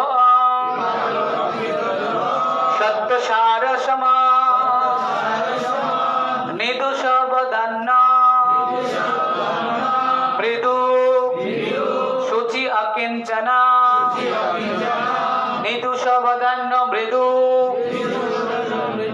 শুচি অকিঞ্চন, সর্ব উপকারক শান্ত, কৃষ্ণ এক শরণ, সর্ব উপকারক শান্ত, এক শরণ অকাম অনিহ স্থির বিজিত সরগুণ বিজিত সরগুণ মিতভূপ অপ্রমত্য মিতভূপ অপ্রমত্য মানদ অমানি গম্ভীর করুণ মৈত্র গম্ভীর করুণ মৈত্র কবিদক্ষ মুনি গম্ভীর করুণ মৈত্র কবিদক্ষ মুনি। এই হচ্ছে বৈষ্ণবদের 26টি গুণ, যেগুলো ভাগবত গীতায় বলেছেন। আর এগুলো চৈতন্য চরিতামৃতে 22 অধ্যায়, চৈতন্য চরিতামৃতে মধ্যলীলা 22 অধ্যায়ের 78 থেকে 80 এই শ্লোকগুলোতে এই বৈষ্ণবদের 26টি গুণ সম্পর্কে বর্ণনা করা আছে 3টে শ্লোকের মাধ্যমে। আর এগুলো আমরা ভগবানের অশেষ করুণার ফলে এই 26টি গুণ, হরে কৃষ্ণ, এই 26টি গুণ, এই 26টি গুণ সর্বপ্রথম মহাপ্রভু কাকে দিয়েছে? মহাপ্রভু কাকে দিয়েছে? সরগোস্বামীদেরকে। মহাপ্রভু সরগোস্বামীদেরকে দিয়েছেন। তো এই জ্ঞানগুলোই আমরা এখন লাভ করব। বুঝতে পারছেন তো? মহাপ্রভু সর্বপ্রথম কাকে দিয়েছেন? সরগোস্বামীকে, বিশেষ করে রূপ সনাতনকে। আর এই জ্ঞানগুলোকে আমরা লাভ করার চেষ্টা করব। বুঝতে পারছেন? সেই জন্য আমি আপনাদেরকে অনুরোধ করব, আপনারা জাস্ট টাইম কয়টায়? 10টা বাজে 10